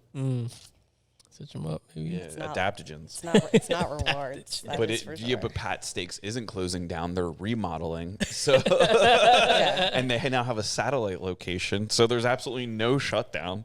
Ridiculous. People just like Yeah, just open it up. We If should there's a figure- paywall, then it's not for you. Yeah. You don't care enough about news to pay for it, I guess. Yeah, right. we should figure out a way to do that with like your business. Like, just get some serious hype going, and people are like, "Oh my god, no way, she's selling AK-47s!" And they just get like a line out your door because people think they can get like guns at your shop. Yeah. Oh my Be like, God. no, just It's a drink. Just non-alcoholic beverages. Here you go. Yeah. Or it's There like a you go. drink, AK-47. Yeah. Have this drink with echinacea instead. We sell AR-15s here. Yeah, right. Ashwagandha I'm gonna like reishi name a 15. drink. Yeah, See, like Rishi 15, bro. now my little entrepreneurial brain is going crazy. I'm like, oh, maybe I'll make a drink and call it an AR-15, but it'll be like an adaptogen and like a 15-something blend. And then I'll be Yeah. like, we sell AR-15s. Yeah. And now I tricked y'all. Oh, dude. Got 'em. Can we do that? Why have I not thought of this until this very moment? Yeah. I don't hang out with enough people who talk about guns, I guess. Yeah. I mean, what else is controversial? We'll come up with a bunch of I ideas. don't know. Anything. Taylor For all Swift. kinds of things. Taylor Swift. Is Taylor Swift controversial? No, but she's she's always in some hype. Yeah. I think she's controversial. Is she? Really? She's ruining football right now. Just don't pay attention to it, If man. I watch another game where they like go to the box to check on how she's feeling one more goddamn time. I mean, they have to do that though because it's Yeah. increasing their viewership. It Like more is. people are watching football than ever, That's true. right? Like look at all of the 13-year-old girls who are watching football now That's true. who weren't watching it before. That's true. It comes down to the money. It's Yeah. eyeballs. Exactly. People for love business. money. So like let's just let people make money. Yeah, whatever, dude. Like let people sell weed if they want. Yeah. Yeah. Do you have any like THC products? Oh yeah, tons. How's that work? So, federally, all THC that is hemp derived and not cannabis derived is fully legal. You can ship it anywhere in the country, and then it's left up to the states to regulate however they want to. Okay. Pennsylvania actually grows a ton of hemp, which is interesting. It's a pretty big crop here. But THC itself is not regulated after it comes out of hemp. So what they do is they test the plants. So plants are grown, they're tested for a certain percentage of THC and all kinds of other like naturally occurring things that are in them. If the plant passes the test, then they can extract whatever they want out of it and put it in anything that they want Whoa. in any quantity In that they want. AR-15s. Yeah, In dude. a specialty beverage called an AR-15. Yeah. I hope that becomes a real thing. Because I will. I'm gonna work on it. I'll You know what promote I'll the do? shit out of it. I Yeah, will we'll push put. it. I will put. We change the menu every 2-ish months, so we'll be with this one until the beginning of January. But in the next menu, I'm going to put a drink on there called the AR-15. Yeah. I'm definitely doing it. Inspired by Guatemala. Yeah, right. What the fuck? It'll be a Guatemalan-inspired Yo, dude, punch drink of dude, some I'm sort. telling you, I'm blowing the lid off this conspiracy. Doing it up. What would how hard would you laugh if like somehow or another we found out there was an Illuminati and they were all Guatemalan? Bro, And I was right. Even though it was a joke, it turned out to be right. that'd be insane. What would you give me? I don't know. I'll give All you some your land. respect. I'll give you land. Land? Yeah, I'll land give in you land. Guatemala. Take it. Yeah, there you go. I take it. Yeah, I've been offered land. That's interesting. You might like you're making fun, but like maybe Gilmar is like a Guatemalan prince, and he's just been keeping it low key all this time. I'm making fun, but low key, I believe it. Yeah. It would be Because- cool if I was. Because if you really think about it, if they wanted to shut us down, they would just call all the people back. They would bring America to its knees, and then be like, True. This I is, mean, the service economy would be over. this is what we want. We'd be lost in our own lawns. Yeah, the grass would be up to our knees. Yeah. We'd be like, what? I got to mow my own lawn now? All the restaurants would be closed down. It's true. No one would be able to get food anywhere. No sushi, no Chinese food, Nothing. no pizza. Well, yeah. Yeah, they brew our beer. They I know. You're Do la- they? Do Guatemalans brew beer? I've never seen a Guatemalan I feel like brewmaster. that's for white guys with beards. Yeah, It's exactly. definitely for white guys with beards. Yeah. And like sometimes glasses and Someti- definitely flannel shirts. Yeah. So like dude. it's not. Half of them are bald. Look Yeah, at this flannel. totally. Yeah. You gonna tell me you weren't whipping up some IPAs? I wasn't, bro. I don't drink. I'm all about Lies. that hemp, dog. Yeah, the AR-15. About that AR-15, bro. AR-15, bro. Yo, yeah, you guys. That's what you gotta call it. you guys are so about the quince. Yeah, dude. Yeah. Dude, everything comes down to 15 in your Yeah, culture. the quinceañeras, bro. you know. Yeah, dude, they're lit. Yeah, they 15's a are. big deal. It is a big deal. You apparently become a woman or some shit. I don't know. Yeah. They don't do one for men. It's not like bar and bat mitzvahs. They don't do like quinceañeras and then like quinceañeros. Oh, I've seen some guys have a 15th Yeah. birthday bash. Yeah, I'm I've gonna seen have a it. 15th birthday for my kids, Yo, and not a sweet 16. do it. Because everybody's like, you gotta get your kid a car. No, fuck No, that. you don't have to buy your kid a car. Yeah, 'cause No. like, I mean, my dad got me a car, but it wasn't a nice car, but it was a car. Yeah. Appreciated that. So I guess we'll see. Gee, your dad probably worked hard as shit. Oh, he worked hard as shit. Yeah. Yeah. got me a Volkswagen, bro. Oh, my first car was a Whoa. Volkswagen too. A German car. Yeah. Interesting. Fuck. Very interesting. Yeah, it was. And you guys are like national anthems, like straight ready to go. That's crazy. You just got. Yo. You're holding it. It's like the gun's not cocked yet. Yeah, we're not releasing this episode. I'm kidding. It was fun. No, it was fun, guys. It was a good time. Thanks for wasting my time. Yeah. The episode that's coming out next week got heavily edited. Oh yeah, yeah. did it? Logan's episode, it's the most I've ever had to edit a podcast. Oh, the episode was wow. off the rails, man. Yeah, we laughed. At one point, he dropped a joke on us that got completely cut out of the episode and will remain cut, but it crashed the computer. Yeah, we laughed so We hard. laughed so hard Oh that my it crashed the God. computer. And if you go back and you watch it, Yeah. his grin on his face, he knew what he was doing. Yeah, he he walked us did. right into that He shit. did. And I was like, that we cannot put that out. Yeah, no. We cannot put that out. Yeah. Man. I messaged him too. I was like, I edited it. What'd he It's still a say? good episode. He's like, my man. Oh man, that shit was nuts. Yeah, he's gonna be. You know who Conor McGregor is? Yeah. This is like the Conor McGregor of New Jersey, but he's not 21 yet. So he's like young, gonna be a professional fighter. Okay. He's definitely in the right trajectory to become a professional Right. fighter, but he's like already worried about his brand.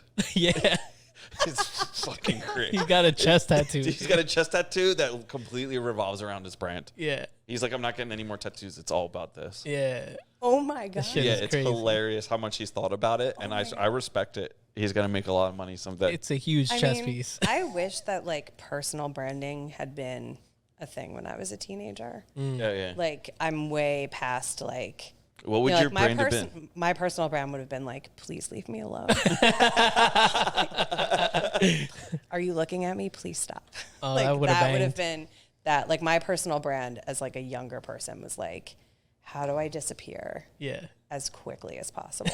You know, and like people always be like, you know, that person like so and so who blah blah blah, and I'd be like, I think you forget how masterful I've been at purposely not getting to know a lot of people nice. because like I don't know if I have it in me to maintain it, you know, like having like a wide social net is a lot of work. You're telling me. And like you guys, like you're always all up in shit. And like, I don't know how you do it because like, it's extremely taxing. It Sometimes is. sometimes I'm not gonna lie. There's times where we've participated in certain things and it's completely backfired. Completely backfired. Yeah, Like where I'm afterwards, I'm like, what have we done? live Yeah. and you learn, man. What Yeah. have we done? that's the thing. What Like do I my do? kids, like, and it's usually my idea, and I rope us all into it. yeah. And then afterwards, You're I'm like, like, it'll be great. I'm like, I'm I'm like, so no. sorry, guys. Yeah. On paper, this really worked out. And then Gilmore's always so nice about it. He's like, yeah, you know, we learned. Yeah, that's all we can do is learn, man. No, like I do that every now and again. I'll like make my husband go to like a social thing with me. Not the most recent thing, but like, and he like won't really want to go. And then like when we leave, he'll be like, I told you that was going to be terrible. Does he want to come back to the happy hour? Oh yeah, he definitely does. We're not doing Yeah. it in the last Wednesday this time. Yeah. We're switching it up and trying to just jam people up. We're doing Okay. it this 13th of December. What day Ugly, of the get week your is sweat. that? Ugly sweater It's party. a Wednesday. Oh, it's a Wednesday. Okay. Yeah, we're gonna do ugly sweaters. We gotta make a little ad for it. Yeah, I got the information for the big safe. Mm-hmm. There's a Red Ryder BB gun in there, Oh, so we're gonna shoot your eye out, kid. let's go. Yeah, we're gonna make a little It's gonna be promo. good. It's gonna be good. I like What it. did he think about it? He liked it. He was like, it's nice to like, because like business card exchanges are like really rough. And like, I always feel like whenever I go to one of those things, like some dude is always trying to sell me, some guy who's like been in the newspaper business for 30 years, you know, like is always trying to like sell me like an Oh, ad. it's funny as You know, shit. he's like, you should really, it's only $500 a month and we'll put your thing like in, like it'll be a half page ad in print. And I'm like, We're first in of all, all the diners. this goes out to 10,000 mailboxes. And I was like, oh, you mean that shit I throw in the trash? Yeah, dude. Did they I call me can out? spend $500 a month to have people throw me in the trash. Sign me up. Yeah. Totally. I want to do that. You know, so like, I those always things try and are, like, negotiate this so with people horrible. to give me free stuff. I'm like, you know what'd be really cool? Is if you gave me a free ad Yeah. and then we see if I get anything from it and then I'll pay you for the next one. And they're like, well, it doesn't quite work that way. And I was like, well, this time it's going to Yeah. work that way or I'm And it's like, I understand everybody's got a job to do, and like, that's fine. But like, That's a tough most of those things are like that. You know, like when you go to like Chamber of Commerce stuff, it's all like, get up and introduce yourself and like tell people what you're here for today. And it's like, I'm here because like, I just don't want my business to fail. Like, please come buy things from me. Like, I don't know. I took all the money that I had and I made a store, and I would love it so much if you guys made sure that I got to keep my house. That's all. That's all. You know, like that would be really great. And so like, I don't know what to say. It's like, I don't know. I have things, like, just come and buy them. Like, I have cool things, and I'll talk to you and I'll be nice and I won't poison you. I promise. Your 30-second elevator speech is like, come buy my shit. And you just drop the mic. There you go. Pretty much. Like, and I, you know, there's nothing more I can say about it. Like, please just, you know, like, make sure my kids get to eat dinner. You know, Have you gotten approached by any of the, like BNI or LaTip or any of those like business card groups? I've gone to one and I've been approached to join, but I don't think I'm interested. It's just, I don't know. I don't think I'm interested. Yeah. It's But it was cool. Those business groups, like I've been a part of LaTip and BNI a long time ago. Thought it was important. But then before the internet, I think those groups worked. They did. They absolutely did. And once the internet came about, and then our happy hour, of course, the greatest thing to happen to business since business itself. The whole reason I did that was because like we had one event where like I saw a woman that like I don't even know how like where she was from. Like she was like an electrician or something, or like selling electrician. She had a fist of business cards she was handing out. Like legit had her hand open, like it was a full C, capital C. And I literally, like, my wife saw her. That's a lot. I saw her. I looked up at my wife, and I started walking towards her. My wife's like, nope. Back over there. I'll take care of it. Because I was literally just going to fucking smack the cards out of her hand and be like, what? Like, no cards. Yeah. This is a no cards event. Yeah. We've had people, I don't care that you bring stuff because it's, like, it's from the heart. Yeah. But we've had people that, like, have been like, oh, can I bring X, Y, and Z? And I'm like, no. Like, you can't show up with, like, your book collection. We don't. Oh, yeah, that would be weird. Don't give a shit. Yeah, like, you're not giving, like, a presentation in front of the class. Like, it's not, it's not like that. Our event is supposed to be about, like, it's like a bigger version of the podcast. Yeah. The goal for the podcast isn't to get followers. Like, you come in, I kind of knew you, but now you leave, we're friends with you. Yeah. I'm coming to your store. Yeah. You know what I'm saying? Like, now we're in the community together. Like, I'm coming to your store. You're buying stuff. Like, you might not buy a house from me, but, like, you're buying, you know, you might buy pictures from Gilmar or, like, some. Yeah. There's, like, more to business than just, like, showing up to these things and being like, here's my card, buy insurance from me. Yeah. It's like you have to make relationships with people. Absolutely. And I started the podcast to avoid networking. Because Yeah, if I can sit down with like one person at a time, like you and I can get to know each other, it would take 5 years of those events Absolutely. for us to have a fraction of what we've done here tonight. Yeah. Because then you're like, oh wait, I'm like, I know, like, how would I ever find out? Like, oh, she used to work in New York. Yeah. Like like I know about your family now. We know, like, I know you. Yeah. Whereas like that's deeper to me than, you know, and that's what Absolutely. that's what the happy hour was like. Truthfully, we were like, well, what can we do for the podcast? And like, not necessarily for the podcast, but like, what's the next step? Like, how can we take this and like enhance it some way? Mm-hmm. And we had this email list, and I was kind of like, wait a minute, what if we just all invited all these people and just did a happy hour once a month? Yeah. And like, either we get sponsors or it's a cash bar, I don't care, but we get like all the cool people that we know and get them together. Yeah. And then we started having people that like bringing other people. Oh, yeah. I tell people about it all the time. I'm like, oh, you're doing this, that, or the other. I'm like, yeah. I'd be like, have you ever come to like the happy hour? And they'll be like, what are you talking about? Like, oh, you should just come. Like, go follow like No Prisoners, and then like click the link, and then just tell them that you're going to come. And then like, you'll meet all these people, and like, everybody's really nice and like, super supportive. And like I'm always like, I almost always, every time I come to one, have an event booked like within that week. Damn. Like somebody will ask me to like come to their shop or come to from their our business. happy hour? Yeah, all the time. Like Oh, within no that week. shit. That makes me feel so Yeah, good. that's Yeah, like awesome. so it works. That's like it's one of those fucking things. great, and, dude. like, It works. Yeah, it does. It does work. Like I'll leave and like somebody will be like, oh, well, like, do you ever do like this, that, or the other thing? And I'm like, yeah, we do that. And then they'll be like, oh, can you like come to our business and like set up for the day and like do that? And I'm like, yeah, sure. Oh, no Happens all the time. way. Yeah. So that makes me feel so great. Yeah, it Yeah. works. Oh, does. that's awesome. Yeah, the last one the Halloween one, I knew was going to be like, it was well attended, and I knew it was going to be that amount of people. Mm-hmm. It wasn't the most amount of people we've had. It was probably like half. Yeah. But I knew that the costumes were kind of going to be like a deterrent.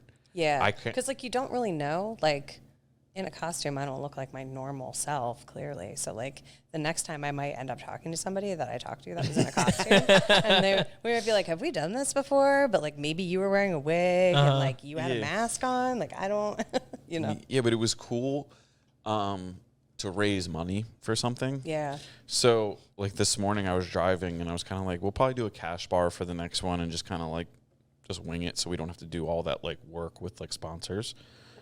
But it'd be cool to do something with, like, and I don't know if it's too close to Christmas to do something for, like, Toys for Tots or something like that, where, like, you have to bring a toy.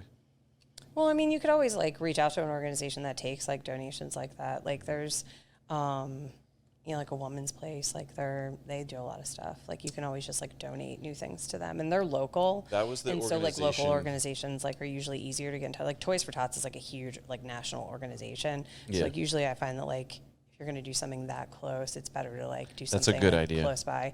And, like, I know that the YMCA does, they do, like, a lot of gift cards and gifts and things like that for members there who in the community who they know are low income. Okay. And so you might be able to reach out and they could probably put you in touch, either like tell you exactly what they want or need, or they could like put you in touch with another organization. That's do a lot of that. two really good ideas. I appreciate that. Yeah. I wanted to, like, we participated in a fashion show this past weekend. I know. I got too busy at my shop and I couldn't leave to go to it. That's fine. It was really horrible too because I was dressed to go to a fashion show. Oh, no way. Except I was instead making drinks for people having a bachelorette party. So it was very strange because I was like fully fashionably decked out. So I'm wearing like restaurant person style clothes. And it was like, why is this woman wearing heels like this? It's like clearly impractical. I was like wearing heels that would be like, you know, did she think there was a stripper pole in here? Like, no, they were just my going out heels. And I didn't realize I was going to get busy and like not be able to leave work and like the person there that I had there. Oh, shit. So it was like really funny. That's another drink name. Yeah. The Pole. The The pole. pole. Yeah. Have you tried the AR-15 or No. the Pole? Or the Yeah, pole. if I've you- had the pole. Yeah. If you've had the pole, you'll love the AR. You know, what if you opened a strip club? I've always wanted to own a strip club. But what Same. if you I know that sounds weird coming out of a woman's mouth, but I've definitely always wanted to own a strip my club. wife's got like a list of strip club names. I feel like that is in no way surprising to me, knowing what I know about her. Yeah. But what if you did like a non-alcoholic like menu for a strip club? Like it was completely sober. I don't know if people will be willing Well, to you spend can them do dollars. that. So every Sober tits. every state has different strip club rules based around alcohol. Some of them you have to bring your own booze in. Fully nude in Jersey. Yeah. If they're fully nude strip clubs in New Jersey, they're BYO only. So you could do a non-alcoholic bar in there. Interesting. Just got to find the right real estate in Jersey. Yeah, I there know you go. all the legal loopholes of where you can and cannot take alcohol and drugs pretty much Really? everywhere. Yeah, sometimes the strip club business is a little tough because there's, we'll say, other governing factors. And if you set up a strip club in somebody else's backyard that's not Yes. too happy about it, It's true. you got to pay the man, Mm. Yep. the unknown man. It's true. What would you name your strip club? I'm not saying that out loud. I can't get someone. I could not risk someone stealing my names. What about you? It's true. Oh, I don't know. I don't know if I've ever really given it too much thought. But I feel like, I mean, there has to be. it You has could to leave be here like- tonight. We could be business partners by the end of this It podcast. could like, I mean, there's so many ways you could go. Like, do you want it to be a classy place? Do you want it to be maybe a little lowbrow and your name is comedic? Yeah. You know, like, are you calling the place Flapjacks? Flapjacks. I don't know. You call a place Flapjacks, but that's only if it's that type of a place. You catch Yeah. my drift. If you want a good laugh, like if you're enjoying a non-alcoholic beverage with your husband one time, like Google strip clubs and read the reviews. Who leaves reviews? You know what? There was a strip club. I don't know. I was going to say who leaves reviews, but it reminded me of this time this guy we worked with was telling us about. He lived down the street from like a strip club, like in Levittown, and I can't remember the name of it, but I remember like Scruples. I think it might be Scrooge. Yeah, the Oakford. Shout out, R.I.P. the Oakford Inn. No, it's It's it was turned to Scruples, Yes, I and they remember knocked that. it down recently. Yeah. I don't know if it was Scruples, but I can't remember what the name of it is. I feel like it has the name Red in it, the word Red in it. Red Raven. I can't is that, why do you know all the names of all the strip clubs? I lived another life. Okay. I mean, like, I shouldn't ever question why any, like, straight male knows the names of all the strip clubs, but I remember him being like, oh, yeah, I go in there, like, all the time. And I was like, what are you going in there all the time for? And he was like, they actually have really good food. And I was like, what are you just going in there for the chicken tenders? And he was like, their tenders are pretty on point. Like, I can't help it. Like, they're down the street. It's convenient. If I'm hungry, they're open late. And he was like, and if you Google them, like, they have pretty good reviews. I was like, for the strippers or the food? And he was like, both. I'm like, all right. There's a club in Atlanta, and they have really good wings, lemon pepper wings. Okay. Magic City? Yeah. They don't have sauce on the wings, so you don't get sauce on the girls.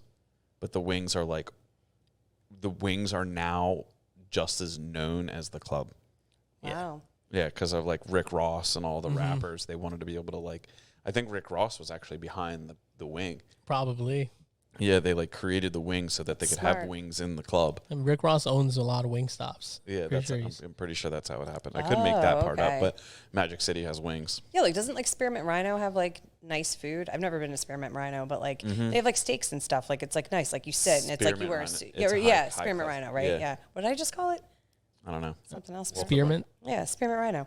So like they have, I mean, like I have a friend that goes to like Vegas every year, and I think like he hits that up every time he's out there, and he's like, they have like good food. Like you go there and you have like dinner and a show. I'm like, oh, all right. That's pretty cool. Not all. Like Not all. I've been in a few strip clubs, so like not enough that like, you know, I could distinguish. Yeah. You know, like most of them are pretty divey places. My husband and I went on our first date. We went to Double Visions. Ooh. Yeah. Nice. What's that? Like a typical restaurant. It's like down on place. 611.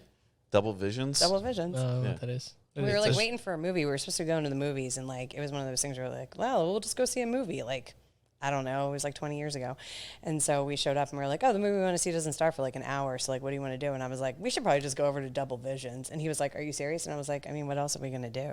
Like we're in Warrington. Like when I'm going to go to Target? Like, no, like I'm not going to sit in the movie theater. It was like before movie theaters had like, you know, like the Warrington movie theater now has like 700 things you can do in there. But you know, at the time it was just a movie theater where like there was like one crane machine and some bathrooms, right? I was like, what are we going to do? All right, we'll just go over to Double Vision. So he was like, what? Hell yeah. I'm like, well, I mean, it'll be a story to tell if this doesn't work out, right? Like, you know, like get to know each other a little bit, you know? Yeah. I can tell you what, you get a lot more attention in a strip club when you're there with a woman than That's if what you're I was with going to guys. say that next Really? year. When you go to a strip club, you have to take your girlfriend or your wife or something because that's when shit goes down. Yeah. I was in a club in New Orleans one time with an ex-girlfriend. She'd never been, and we were there with some friends, and I just licked like a 20 or something and slapped it on her forehead, and this girl came out of nowhere and was just like, wha-bam, like a Venus flytrap. 8 to And 20. she was like, what the hell? And I'm like, yeah. Welcome to the underworld. That was Yeah. fun, right? I'm like real encouraging when I'm at strip clubs. I'm like, look at you, you're doing so great. I'm like, look at you, you're amazing at that dance. Come here.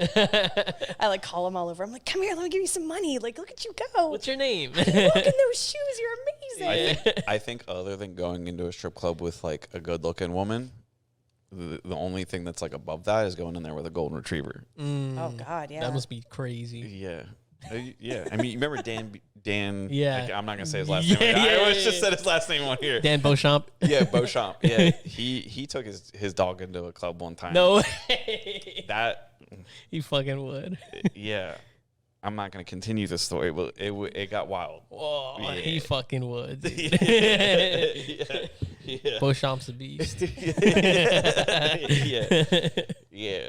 So you obviously do events then? Yeah. So we it's do like events. a catering experience, or like what's that set up? It just depends. Like we're super flexible. Like I can kind of show up anywhere and do just about anything. So like sometimes we'll set up like we'll do classes offsite and events like that. Like we'll throw like little like mocktail parties places so that people can just kind of like learn about it.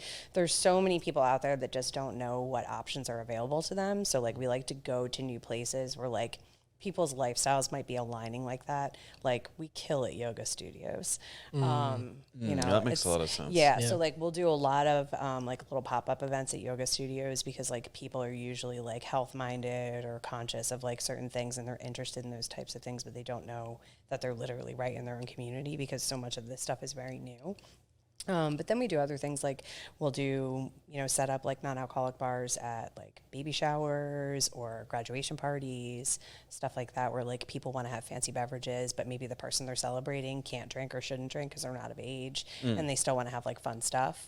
You know, it's a little awkward, I think, a lot of times for people at baby showers because, like, the person you're celebrating obviously can't drink, and they're usually, like, in the middle of the afternoon. But, like, maybe people want to have wine, but, like, it's not really the appropriate thing. So, like, that's where we come in. But then we do, like, a lot of, like, tasting events, and, I don't know, we make a lot of custom drinks for people. So people who are, like, sober will do, like, or they're people have sober weddings, which, ideally, I don't recommend. You should have something for everybody. And I feel like when you go to the opposite end, it's like you're just doing the exact same thing that those people did to you. So like you gotta meet in the middle. Like I've been to a sober wedding one time, and there was a part of the family, possibly a grandmother, that might have been Mennonite, and we definitely had like the pockets inside your suit are like a great size for a hand, like a little bottle of Jack Daniels. So we were drinking in the bathroom, and then we got a little out of hand, and we started like hitting on like this grandmother. Oh my God. And he was like, I should have just had alcohol here. Yeah, because then people wouldn't. Because this would then you can control it. Yeah. I was like, what do you mean there's not going to be any alcohol at this wedding that I know no one at? Yeah, that's I so was weird. like, we're stopping. Oh, yeah. Literally, I'm buying all of the little bottles. Yeah, that's rude. Like I would never have. I always say like we're not anti-alcohol. We're just pro options. You know, like I don't think that like people need to quit drinking. I just think that the people who did quit drinking like should have just as many options as the people who didn't. I think that's a great way to say that, because too many times people, like specifically people that don't drink anymore that I know, sometimes they're super cool about it. They're like, I just don't do that anymore. I gave up drugs and drinking. I'm like, oh, good for you. Like, that's great. But then like you've also met people that are like, preachy, I guess. I don't know if that's the right word. They're definitely like the sober people who are like the vegans of the sober people. Whoa. You know what I mean? That's true. Layers. You know, like the vegans of it, where it's like, you're terrible because you still do that. And it's like, listen, like everybody's got their own journey, man. For lack of a better like phrase, like everybody's got their own journey. And like, I just want people to know what their options are. You know, I want people to lead the healthiest lifestyles that they can manage. You know, and by manage, that looks different for a lot of people, and to know that like what's there, you know, and if you see these things out in the wild, that's why we do a lot of events. Like they're taxing. I don't necessarily love doing them because like it's just much easier to just go into work and stay in work than like do a bunch of pop-ups places. But I really love doing them because there's so many people who are like, oh my God, I never knew that existed, or like what a cool thing. And then like without a doubt, that whole next week I see 20 new people who've never stepped foot in the store. Yeah, you're kind of doing like brand ambassador type Absolutely. stuff. Yeah. Absolutely. And you have to, because like there's just so many things that people don't know about. You know, and when they see it or they taste it, and it's all very tactile too. Like even if you're fed an ad, it's so easy to just scroll by it on your phone or like whatever you're looking at. But like when you're tasting things and you're touching things and you're smelling things, like those things create connectivity, and it's really valuable for like giving people a new experience to have. 100%. I've bought things on a whim just because I've tasted it. And had I seen this online, I would have never bought it. The fact that I tasted it, I said to myself, this tastes fucking good. I'm going to buy this. Yeah. So that does create, like you said, that relationship. Yeah. It's like when you're going through like the grocery store, and they're like, you want to try these crackers? Yeah. Well, I'm stuck here. I'm going to try this. Okay, we're getting these crackers. Give me 2 boxes. Yeah.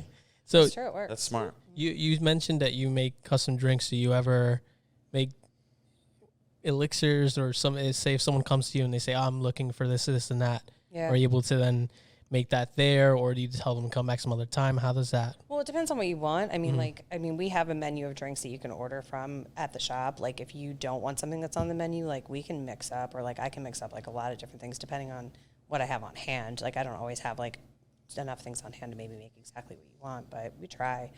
But like for custom drinks, we typically do it for people who are like having some sort of like special occasion, like it's your anniversary or it's your birthday or you're giving it as a gift or whatever. And we do it almost kind of like, the only thing I can liken it to is like a wedding cake tasting. So like you will tell us like the flavor profiles you like this is what I like. And if you want something with like an adaptogenic effect or a mind altering effect of some kind, like we can work with that and figure out what that is based on like your tolerance level of things too. And then like what I'll do is I'll spend some time and I'll usually create anywhere from like 3 to 4 drinks based on what our conversation has been. And then you come in and you taste them all. You decide which one you like the best, or if it's none of them, then like I'll go back to the drawing board and tweak some things. And then I'll bottle it for you and I label it for you and it's your drink and it is never repeated. So like your drink is your drink and I will never make that drink for another person. So you think there's a way? Unless you want me to. Yeah. You think there's a way? So sometimes, for example, say you're looking for a mattress and then they give you a sleep quiz. Is there a way for that can be incorporated into your business where you have this kind of, I guess, stress quiz or something and you can give people a drink, it can generate a drink based off of what they've answered. Yeah, definitely. I mean, like we just have those conversations. Like, I mean, I'm sure if somebody wanted like a checklist that I could give them, I always ask the same questions. Like we get a lot of people that come in who don't sleep because apparently nobody in America sleeps anymore, which is like the saddest thing because I sleep so well and I feel bad for everyone who doesn't. I'm like one of those people, like I can sleep anywhere, dude. Like anywhere. Like if you're like, Krista, you're going to have to like nod out for like an hour because like we've got some stuff to do. I'll be like, all right, wake me up in 60. Like that's how I am. You were in the infantry in the past life. Like I don't know what it is, but I will sleep anywhere. Like airport, like we're traveling, I'm like I better nod out for a bit, and my husband would be like, "Where?" I'm like right on the floor. Like I am laying on the floor and just nodding out, and I'm like, "All right, let me know when they tell everybody it's boarding time. I'll wake up." I just read a book. I read a book that it was called "Why We Sleep." It messed me up. Oh, that messed Anna up too. She read the same book. Yeah, it was. Yeah, it was enlightening on a level that you're like, holy shit, we are so messed up. Do they talk about how sleeping's kind of like a tiny coma? It's like it's pretty bananas when you think about it. It's like your body's like, I'm just kind of done here for like a little bit. It does. Yeah. It goes into that. Like it's like if you think about sleep as like it's mini death. Yeah. Like you go to sleep, your body. We're gonna have a little death, but like as a treat. Yeah. You know? Like yeah. Sleep is the cousin of death, and they were like, it is. You're barely die. You pretty much die. Yeah, basically. Your body shuts down and your brain's going on a mile a minute. And that's how you heal. Yeah. And like we have, it was very enlightening in like the aspect of like mental health. Yeah. Obviously I go everywhere with a golden retriever, so mental health's important to me. And so when I learn like little things like this, I'm like, oh wow, I need to change this. So, I mean, I had the Aura ring for a while. Yep. Which like monitored my sleep. I didn't think it did a good job. So I got the Whoop strap. Okay. And so like I'm always trying to get like my sleep to a certain thing. And now I'm like, after reading this book, I've done myself a huge disservice. Like I used to live on like 4 hours of sleep and was like effective. Yeah. But then I was like reading this book and I'm like, I wasn't effective. There was so many things, like so many problems on top of other problems that I have that arose that like I didn't realize that were probably because I didn't sleep. Yeah. So now I take that stuff pretty seriously. So it's interesting when you mention that people don't sleep anymore. It's like, wow, like if you can offer a product that allows people to sleep. I would say like, I mean, an overwhelming number of our customers have problems with sleep. And so like it's a big question that I always ask when they come in. Like people come in, you know, we always say hi and welcome them and tell them to let us know if they have any questions. And inevitably somebody will be like, I have a problem sleeping. So like what will help with that? And I'm always like, okay, let's go through the questions because there's always a lot of questions. And the first thing I always ask people is, do you drink? Yeah, alcohol. Like I'm like, do you drink? And if they're like, yes, I'm like, well, stop that. Just stop. Yeah, because that's going to help immediately. The information that the book offered in terms of like pregnancy, but also breastfeeding, like women that are like, and I'm not judging. I'm just saying if you think you can have one glass of wine while you're still breastfeeding, you're doing your child a huge disservice in terms of like the developmental stage of like an infant. It went in, like this book was like thick with science. It like usually I can blast through books. Like this was a book that I kind of had to like. You're like really reading the sentences. I had to really like, and then I had to go back and be like, okay, because like I'm a good reader. Yeah. But like sometimes Maybe you're like highlighting I'll some stuff. Oh, I highlight the shit out of it. If you Yeah. he sees my books, I got like post-it notes and shit in there. Yeah, you do. Yeah. I absorb books. But like this was one where I'm like, wow. And like I'd have to like put it down for a minute and just kind of like think about it and just be like, okay. And then you go on Facebook like a week later, and the girl you know that just had a kid, like every one of her pictures, she's got like a spiked seltzer in her hand Yeah. with a baby in the other. Like in a and I'm sling. And I'm like, that baby ain't sleeping. No, Yeah. man. Yeah, well, it's crazy. I mean, it takes your body like 48 hours to fully process out alcohol, and that's just one drink. And so, like, you know, when people talk about sleep, it's like you're not sleeping. If you're having a glass of wine to like wind down every night, like you're affecting your sleep with that, because like instead of your body resting to recuperate, it's partly resting, but it's working, and it's working to rid your body of the toxin that you put in it. Like you literally put poison in your body, and now your body has to spend that time recuperating from that while you're sleeping, and then the whole next day, and then the whole next sleep cycle, and then you're done. Ugh. And so when you think about that, it's like, just let your body rest. If you let your body rest and you're not putting poisonous shit in it, and that even goes to things that like fully knowing, like eating things that you know that you can't digest. Like, you know, people who are like, shouldn't have a specific thing, and they're like, well, I just couldn't resist the cheese. And it's like, yeah, but like you can't eat cheese. So like, why are you like, take your Come power, on, Becky, you take your, can't eat cheese. take your fucking power back. Like, stop letting your impulses rule you, and like think about what you really want your body to feel like, because like you just get into this cycle, and it's like if you're always doing that stuff, you're gonna keep doing it, and you have to break it yourself. So It's cool that you offer a product that kind of like you have to take the power back yourself. Yeah. But it's cool that you offer a product, or you're kind of at the ground level of like the next generation of like, because the beverage industry is huge. Absolutely. Like that grows by billions each The year. non-alcoholic beverage industry is poised to grow by $500 million in the next 2 years. Damn. Yeah. $500 million. So That's a lot. Grab that coin. Yeah. The things about the sleep book, besides like the alcohol and babies part, the two things that I took away that were kind of wild to me, and then looking back, I was like, well, that makes way more sense. Like, there's two types of sleep profiles. There's like the morning people, and then there's like the night owls. And that's because when we were like cave people, or like pre-fire, or after, like when we were still like hunter-gatherers, there were people that had to stay up and guard, and then there was the people that slept. And then like, so like in your tribe or whatever, there would be like the night people.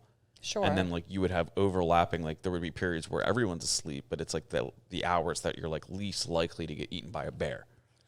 So I was like, wow, that makes so much sense. I've never thought of, like when you read things and you're Right. like, that, why didn't I think of that? And then the other thing was, you know how like teenagers, they stay up super late? Oh, yeah. That's because their sleep profile is shifted. So like when kids are up super late and they sleep during the day, that's like supposed to, that's like genetically how it's supposed to be. So like if you're making your, like, So they're not just lazy. no. So like the book went in, like there was an entire chapter about this where like the fact that we send kids to school at 7 a.m, like it's the high school bananas. kids, is terrible for learning. Absolutely. Like those kids don't start engaging until like 10 o'clock. Yeah. So like the fact that we send them and then like they're out of school and like 2 o'clock, they're like wide awake, like, oh, ready to go. Like those kids should really be starting school at like 9, 10 Right. o'clock and then going until 5 p.m. because that's their most productive time. Yeah. So like the book, there was several chapters about like how you can, you know, fix your sleep. And then it's like, it was kind of like what you need to know about sleep, kind of got into the weeds on the science. And then it was like what you can do to fix your sleep.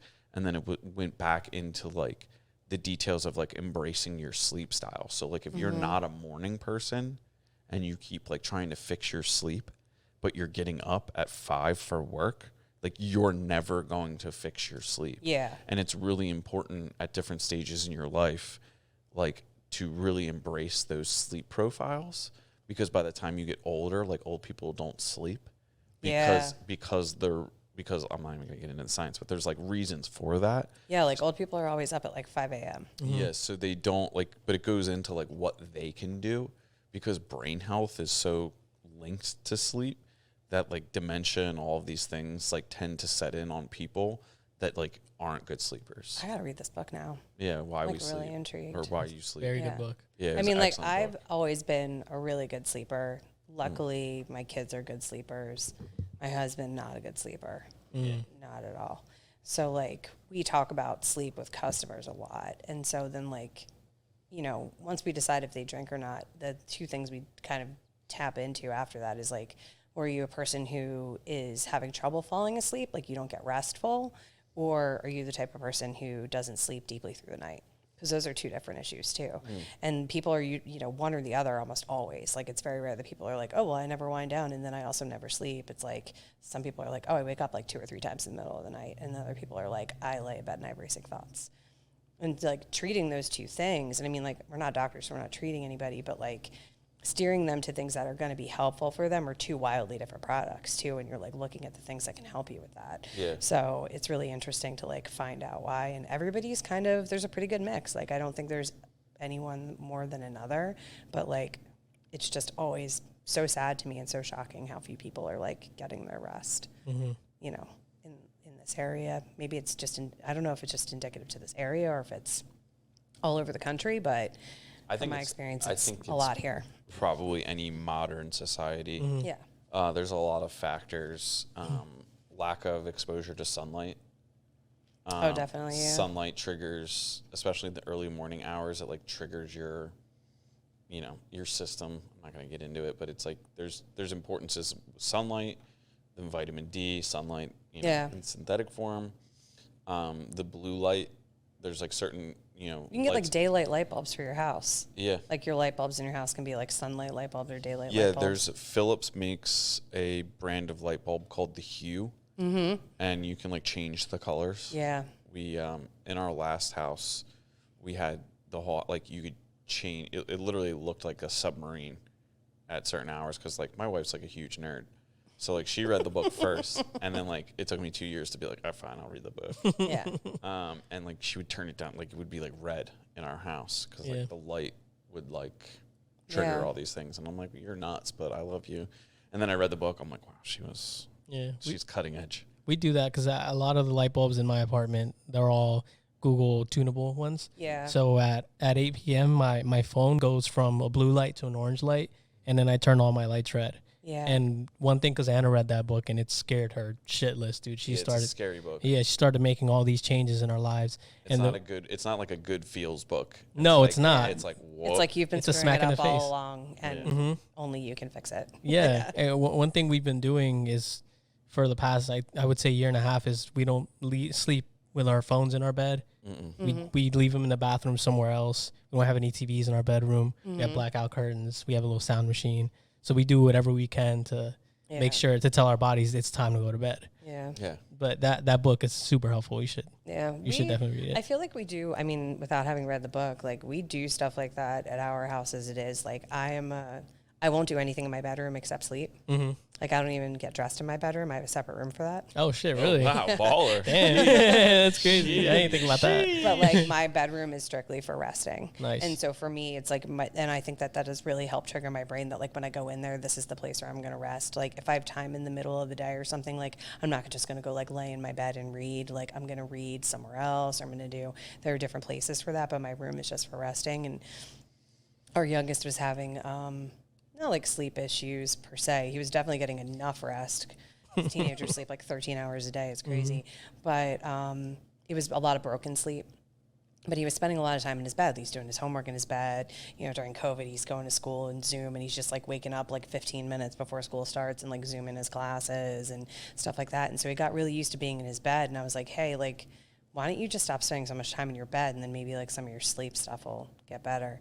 And he did. He rearranged his room. He put his bedroom is like a converted attic, so it's like the whole length of the house. Oh shit! So his bedroom is basically like a tiny apartment. That's awesome.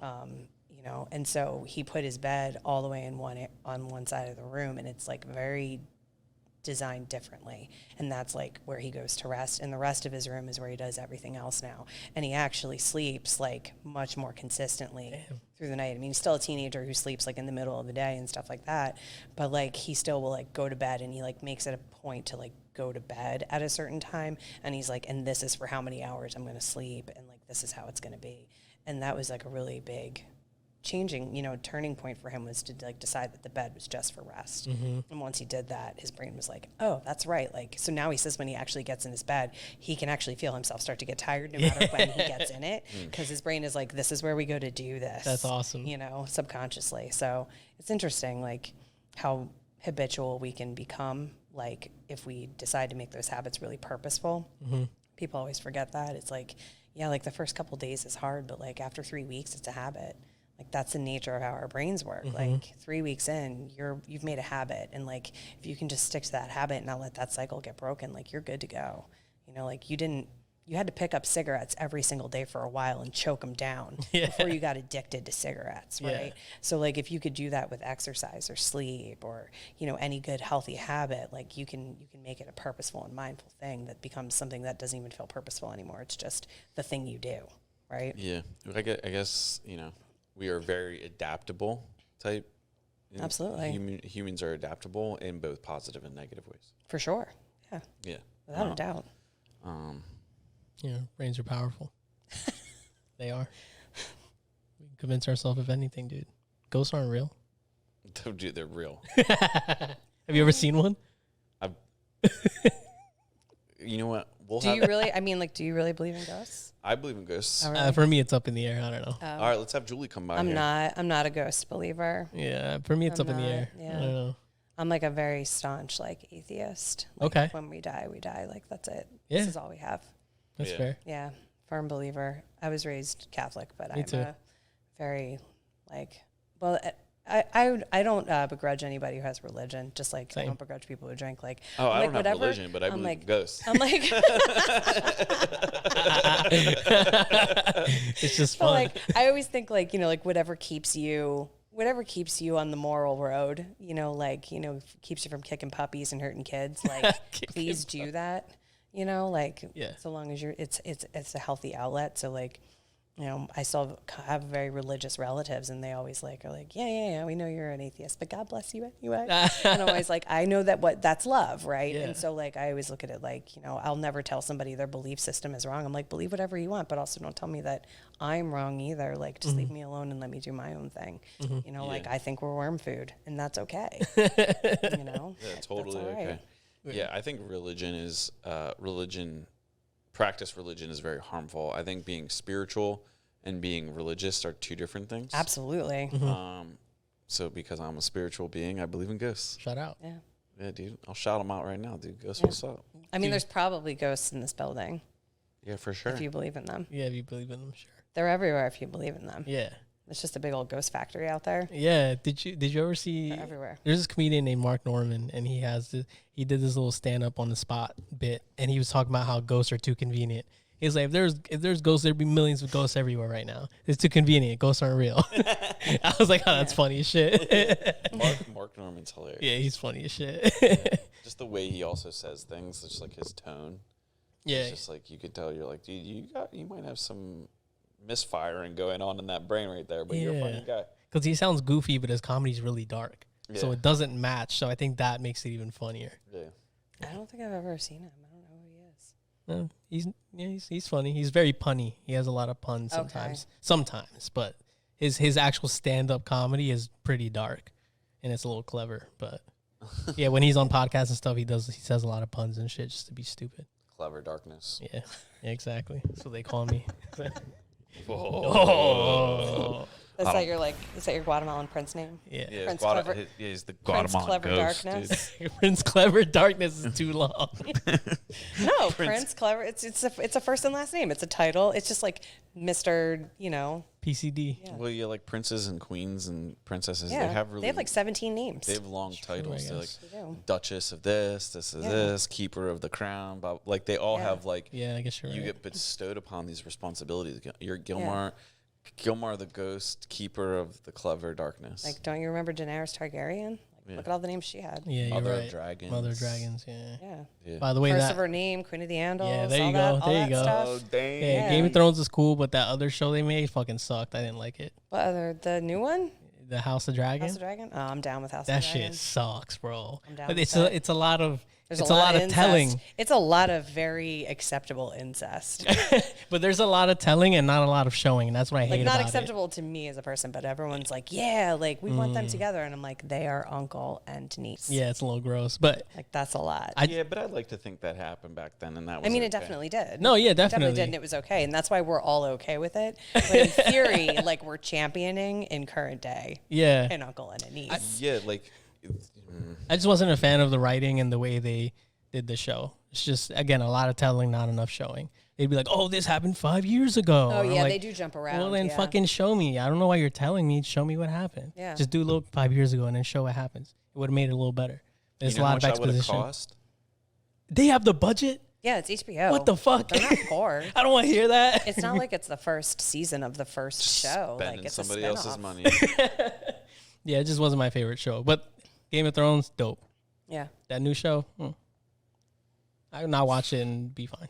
Game of Thrones. Game of Thrones really good. It's with the band. My uncle worked on that. Yo. So bad. My Brings it tío. back around. Yo, my uncle Raul. My tío Raul. He was the one who fed the dragons. He's the TP on that show, bro. I swear to the dragons are real. We just sound Mexican now. Ghosts are real. Dragons are real. Yeah, there you go. Yeah. Fire. Yeah, I 100% believe dragons were at one time real. I mean, they're basically pterodactyls, right? Yeah. I mean, Basically. Komodo dragons exist. That's why Yeah. they're like, yeah, human beings didn't live around when the dinosaurs were here. I'm like, bullshit. The pyramids were not built by the Egyptians. Like, we got all these, like shortcomings in our history that we're not so sure of. But like a bunch of people all over different places of the world all thought of flying dragons. No, not a coincidence.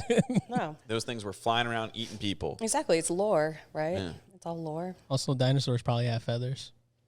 Yeah, that's true. I read that recently. Yeah, that they like had feathers. There's no Like, way they're not- just bare skin. That's Yeah. another drink name. Furry T-Rex. Furry Or T-Rex. Furry Raptor. Furry Rex. Furry Raptor. Furry Raptor. right, but they're feathery. The feathery raptor. Feathery Raptor. Ooh, come get your AR-15. Get your everything. Hurricane. These dinosaurs, man. These dinosaurs, come get them, boy. I mean, have you ever seen a condor up close? Like the great, what is it? It's like the great something condor. It's crazy. Yeah, There's- birds that big, that's a problem for me. Dude, the They're like shoebill dinosaurs. stork. They're insane. Like their wingspan is like 24 feet or like 40 feet. It's like something crazy. Like Condors. there's this Definitely in the bird 20s. sanctuary in Salt Lake City. It's like the biggest bird sanctuary like in the world or something. And they have all these like really cool birds there. And they have like a condor there, and it's like the biggest biggest bird I've ever seen. It's just it's insane. Like That's it's so- scary. and I'm like, that's how I know that those things used to be dinosaurs. Like. Because that didn't just glow up. That's not like a glow up. Like it was once a finch and like it evolved and now we have this. It's like, no, that's a smaller dino. Like that came down after some stuff happened and like this is what we're left with. And they're nuts. Or like you ever see like a heron up close? Like we have herons around here. Are you Did a ever bird watcher? Well, I'm in my 40s, so obviously I'm in birds now. Yeah, dude. I have like, I'm suspect of bird watchers. If you go Don't to worry, the park, give yourself 5 years. Yo, you're on your way, bro. Do you think I saw this coming? Do you think that I would be hype when a goldfinch lands on my finch feeder at my house? Do you think that 4 years ago I thought I'd have special finch food?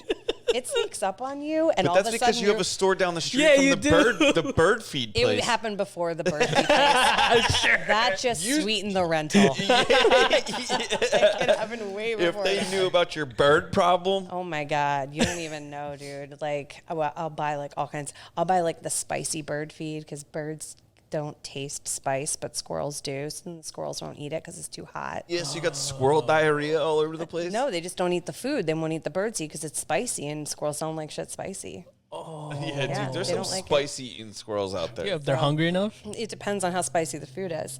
But then you get like their special finch food, so you get all different kinds of finches. You got binoculars? And yes. Yeah. Bro. I have a bird app on my phone. Oh my god. You get into it real fast. It's a real and like listen, I don't like I You're don't, like I don't one drink step away anymore, from so, like kidnapping children. No, Like, I don't want any more of those. Are you kidding me?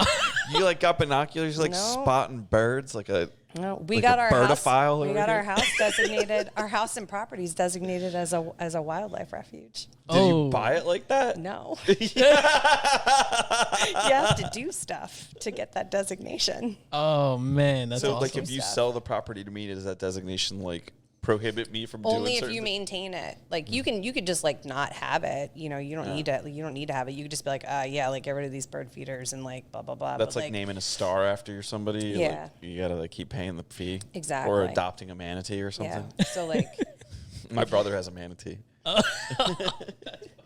but yeah, you get like you just have to do like certain things. Like you create like a habitat that's like sustainable essentially for like wildlife and like. It's pretty effective. Like, we don't have a lot of mosquitoes That's cool shit. because we have a lot of birds and bats. That's a plus. Yeah, birds and bats and possums because possums. And so that helps with ticks because possums eat ticks. And, like, That's hard. I didn't possums know eat a that. lot of ticks. That's awesome. I didn't Yeah. know that. Well, you have And to think bats about eat mosquitoes. And so, like, if you have bats, then, like, you don't have a lot of mosquitoes. Okay, People will be, like, spraying their lawns and stuff. And I'm like, don't do that. Just get bat boxes.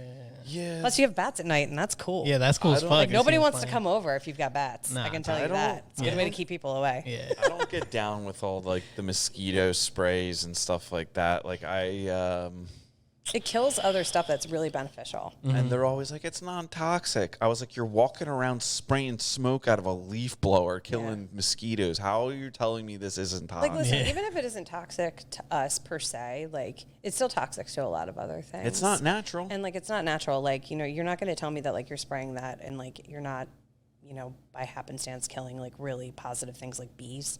Kind of need them for all of our food. So. Big bee problem nowadays. There's a big bee problem. People spraying their lawns. There's like man. not enough bees. Yeah, there's not enough bees. Like, colony collapse is a big thing. Yo, be smart, dude. Bring back the bees. Yeah. Be smart, you said? Yeah, dude. Bzzz. Yo. Buzzing over here. Yeah. But yeah, so anyway, birds sneak up on you, but you can't tell me that those birds are not. They do. They sneak up on you. Oh, I'm clipping the shit out of that one. Oh, How many birds. minutes in? We're gonna have to clip that. 2 hours. All right. Jeez, 2 hours. Birds Better sneak up shut on this you. down. Yeah, this shit flew the fuck by, dude. Yeah, this is a good No pun, time. no bird pun Yeah, intended. yeah, I was about to say just like the fucking birds. Go birds, baby. Listen, there's so many. I mean, I used to not think the condor was real. Like one of my friends one time was like, dude, I'm terrified of birds. I'm like, me too. He's like, yeah, like the condor. I was like, that shit's extinct, bro. There's no birds this No. big. And now that's not true. No, look up a shoebill stork next time. Those things are scary. Are You you saw, like- okay? How old are you? What the fuck? I've just come across it on Twitter, and I wanted to know what it was, and it's a shoebill stork. Those things clatter their beaks, so it sounds as if a raptor is roaring or something, or what cool. people think a raptor sounds like. do you ever hear like a blue heron land? There's like we have a creek in our backyard, like the Panacussing Creek runs like through our yard, and so we get a blue heron comes in a lot and like eats the fish out of it, I guess. But that thing will like swoop down into the yard and like it's literally like a pterodactyl. Like you hear it and it's like whoosh. Like when it lands, and you can hear it from inside the house when the windows are open. I'll be like, the heron just landed. That's so cool. I'll have to like sneak out there. Grab the nods. But when it goes to take off, it's like it's audibly loud. I'm okay. I was like, you Just stressing. like you're getting really worked up about these birds. This like, damn heron. He's going to hit so- you with the paw right now. it's He's cool. got paw. I'm here. I know. You need to relax. Jeez. But it's amazing, like to see it come in and land and like take it easy, buddy. He's just fucking, yeah. He's got a brick head. I mean, Do you have like a nanny cam on the birds? Like, can we log in? no, I don't have a nanny cam, but I did once buy a special bird feeder from this lady who was scaling down her bird feeders, and she had all these little cameras inside all of her like bird houses so that she could like watch the birds from inside the house when they go in. And I was like, that's a little extreme. That's creepy. Like, because I mean, birds are active at certain times of day. It's usually like in the morning and then again at night. Like, most things like eat in the morning, but they're really active in the morning. So like, if you're not an early riser, like checking out birds is not really going to be for you. I'm not like a birder like that goes places or anything like that. But like, you haven't we have gotten feeders. full blown yet. no, and like I don't really desire that. Although we did purposely plan a trip to Iceland during the puffin like mating time so that we could see all the puffins. You guys are And that's peeping really toms, cool. man. That's cool. Like, Creeping there's on times birds, when like watching they're birds like fuck. when they're migrating, and they're doing their stuff. There's like peak times where they're like in specific spots, and like they're only in a few spots in the world. So like we definitely went and saw that. And like puffins are cool. That's sweet. They're cool Holy because they're like shit. if a penguin and like a toucan had like their like a baby. That's probably what Like happened. These big dumb beaks, and they don't look like in like any sort of respectable bird. They're like very goofy looking. They definitely look like they're way too. Respectable birds. They do not look like they look like they're sounds way like too chunky to fly. Abominations. That's how they If do. if you were a DJ and like you had like you and your husband were DJs, you guys would be the respectable birds. We could be. They would be like, "What's up with those two old white people?" Like, "Oh, the respectable birds." Just like bombing your head like Yeah. a toucan. Like, The RBs? Yeah, but puffins are pretty wild. Yeah, I'm gonna check them out.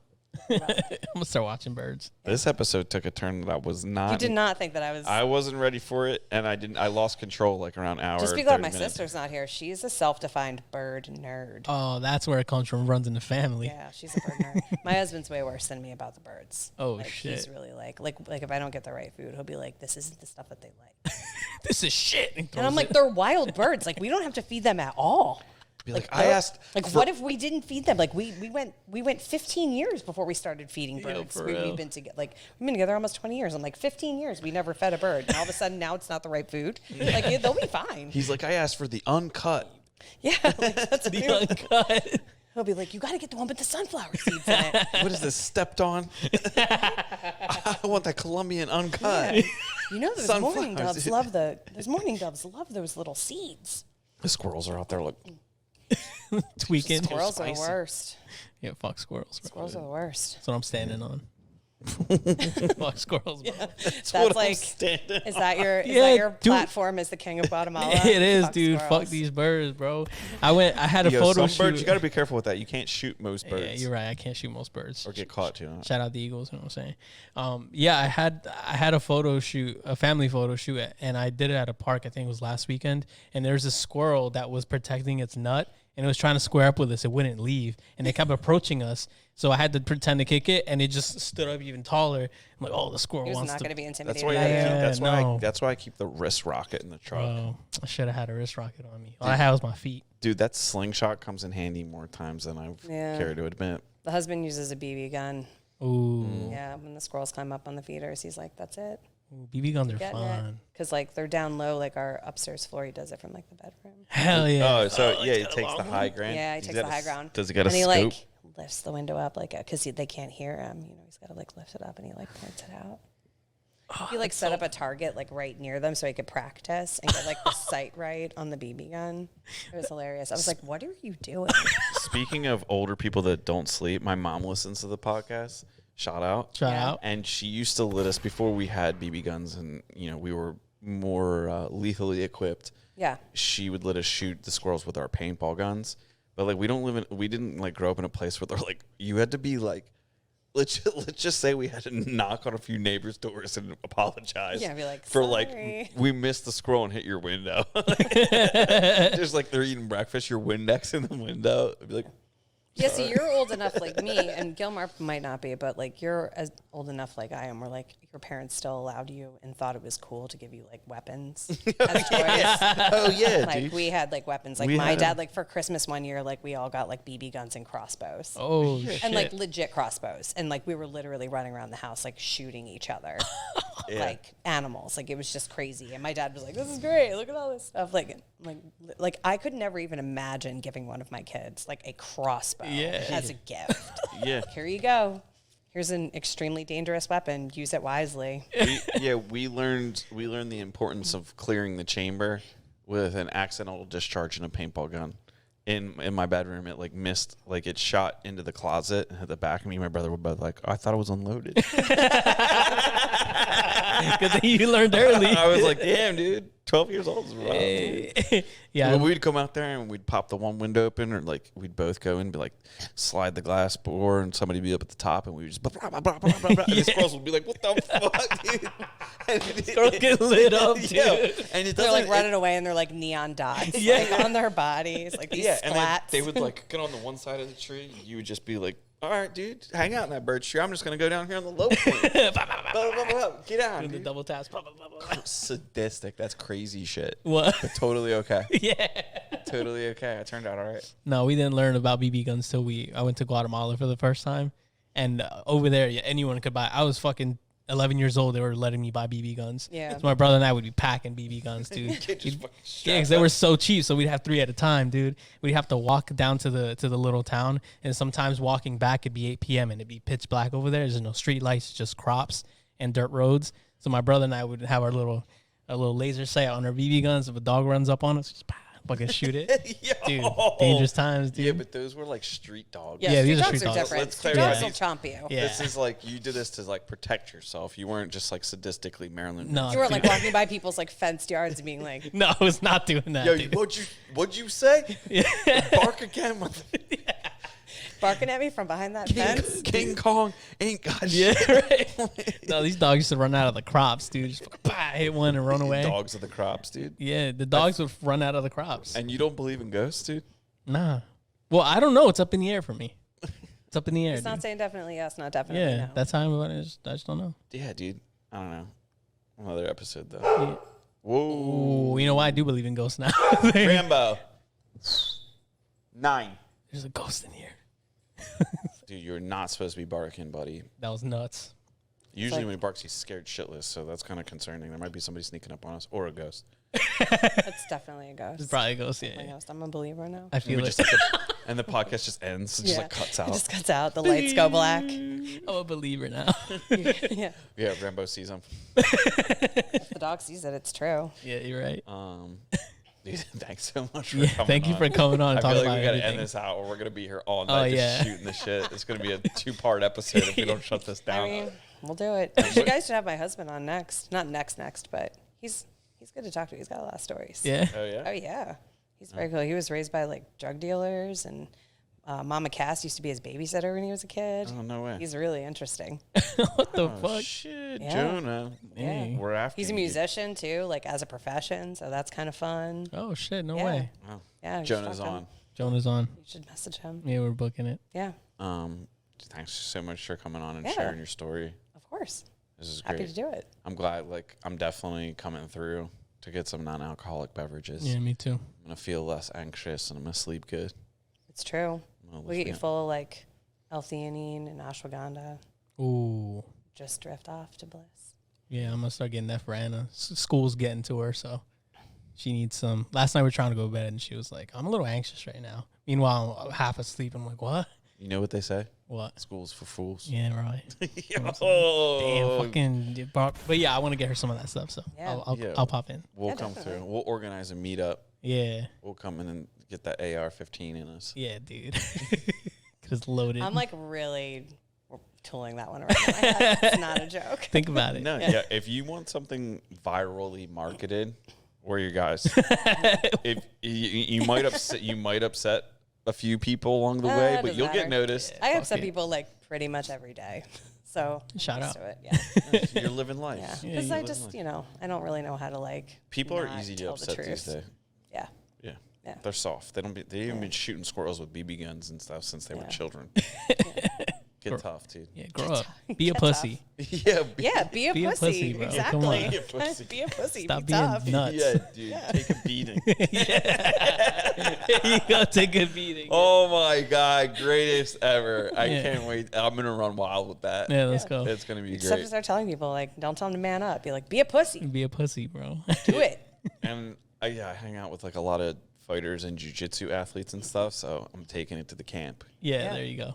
Yeah, I'm gonna be like, dude, you're looking like a pussy today. Yeah. It's gonna take And a they'll be while. like, what? And you'll be like, tough as hell. Yeah. You just took a beating. Yeah. No, you just took a beating. You just got the shit kicked out of You you. just got pounded, Yeah. dude. Get the fuck out of here. Yeah, this Oh, is man. I'm Krista. apologizing for the editing No, you're already. fine, dude. Yeah, Krista, where can we find you? yeah. Where tell can us- you find me? Good one, good one, good parallel.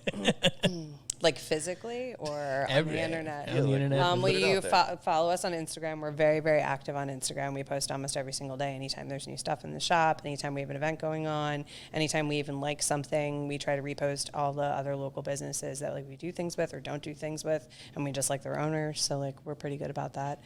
It's free.spirit.pa on Instagram. And then otherwise you can come find us in the shop. We are in Buckingham Green Shopping Center on 202 in Buckingham. Oh yeah. Right next to Intrigue. It's been there for 36 years. So most people know where that is. Yeah. Just Food, the Bird Store. The Bird Store. All those good places. Hell yeah. Yeah. Awesome. Yeah. This is great. Yeah. Thanks you. for coming on, Krista. Thanks for We're having glad me. to be friends with you now. Yeah. And thanks for making us laugh. Okay. And this was Andrew, Krista, Gilmar, Rambo getting vocal under the table. Thanks for listening.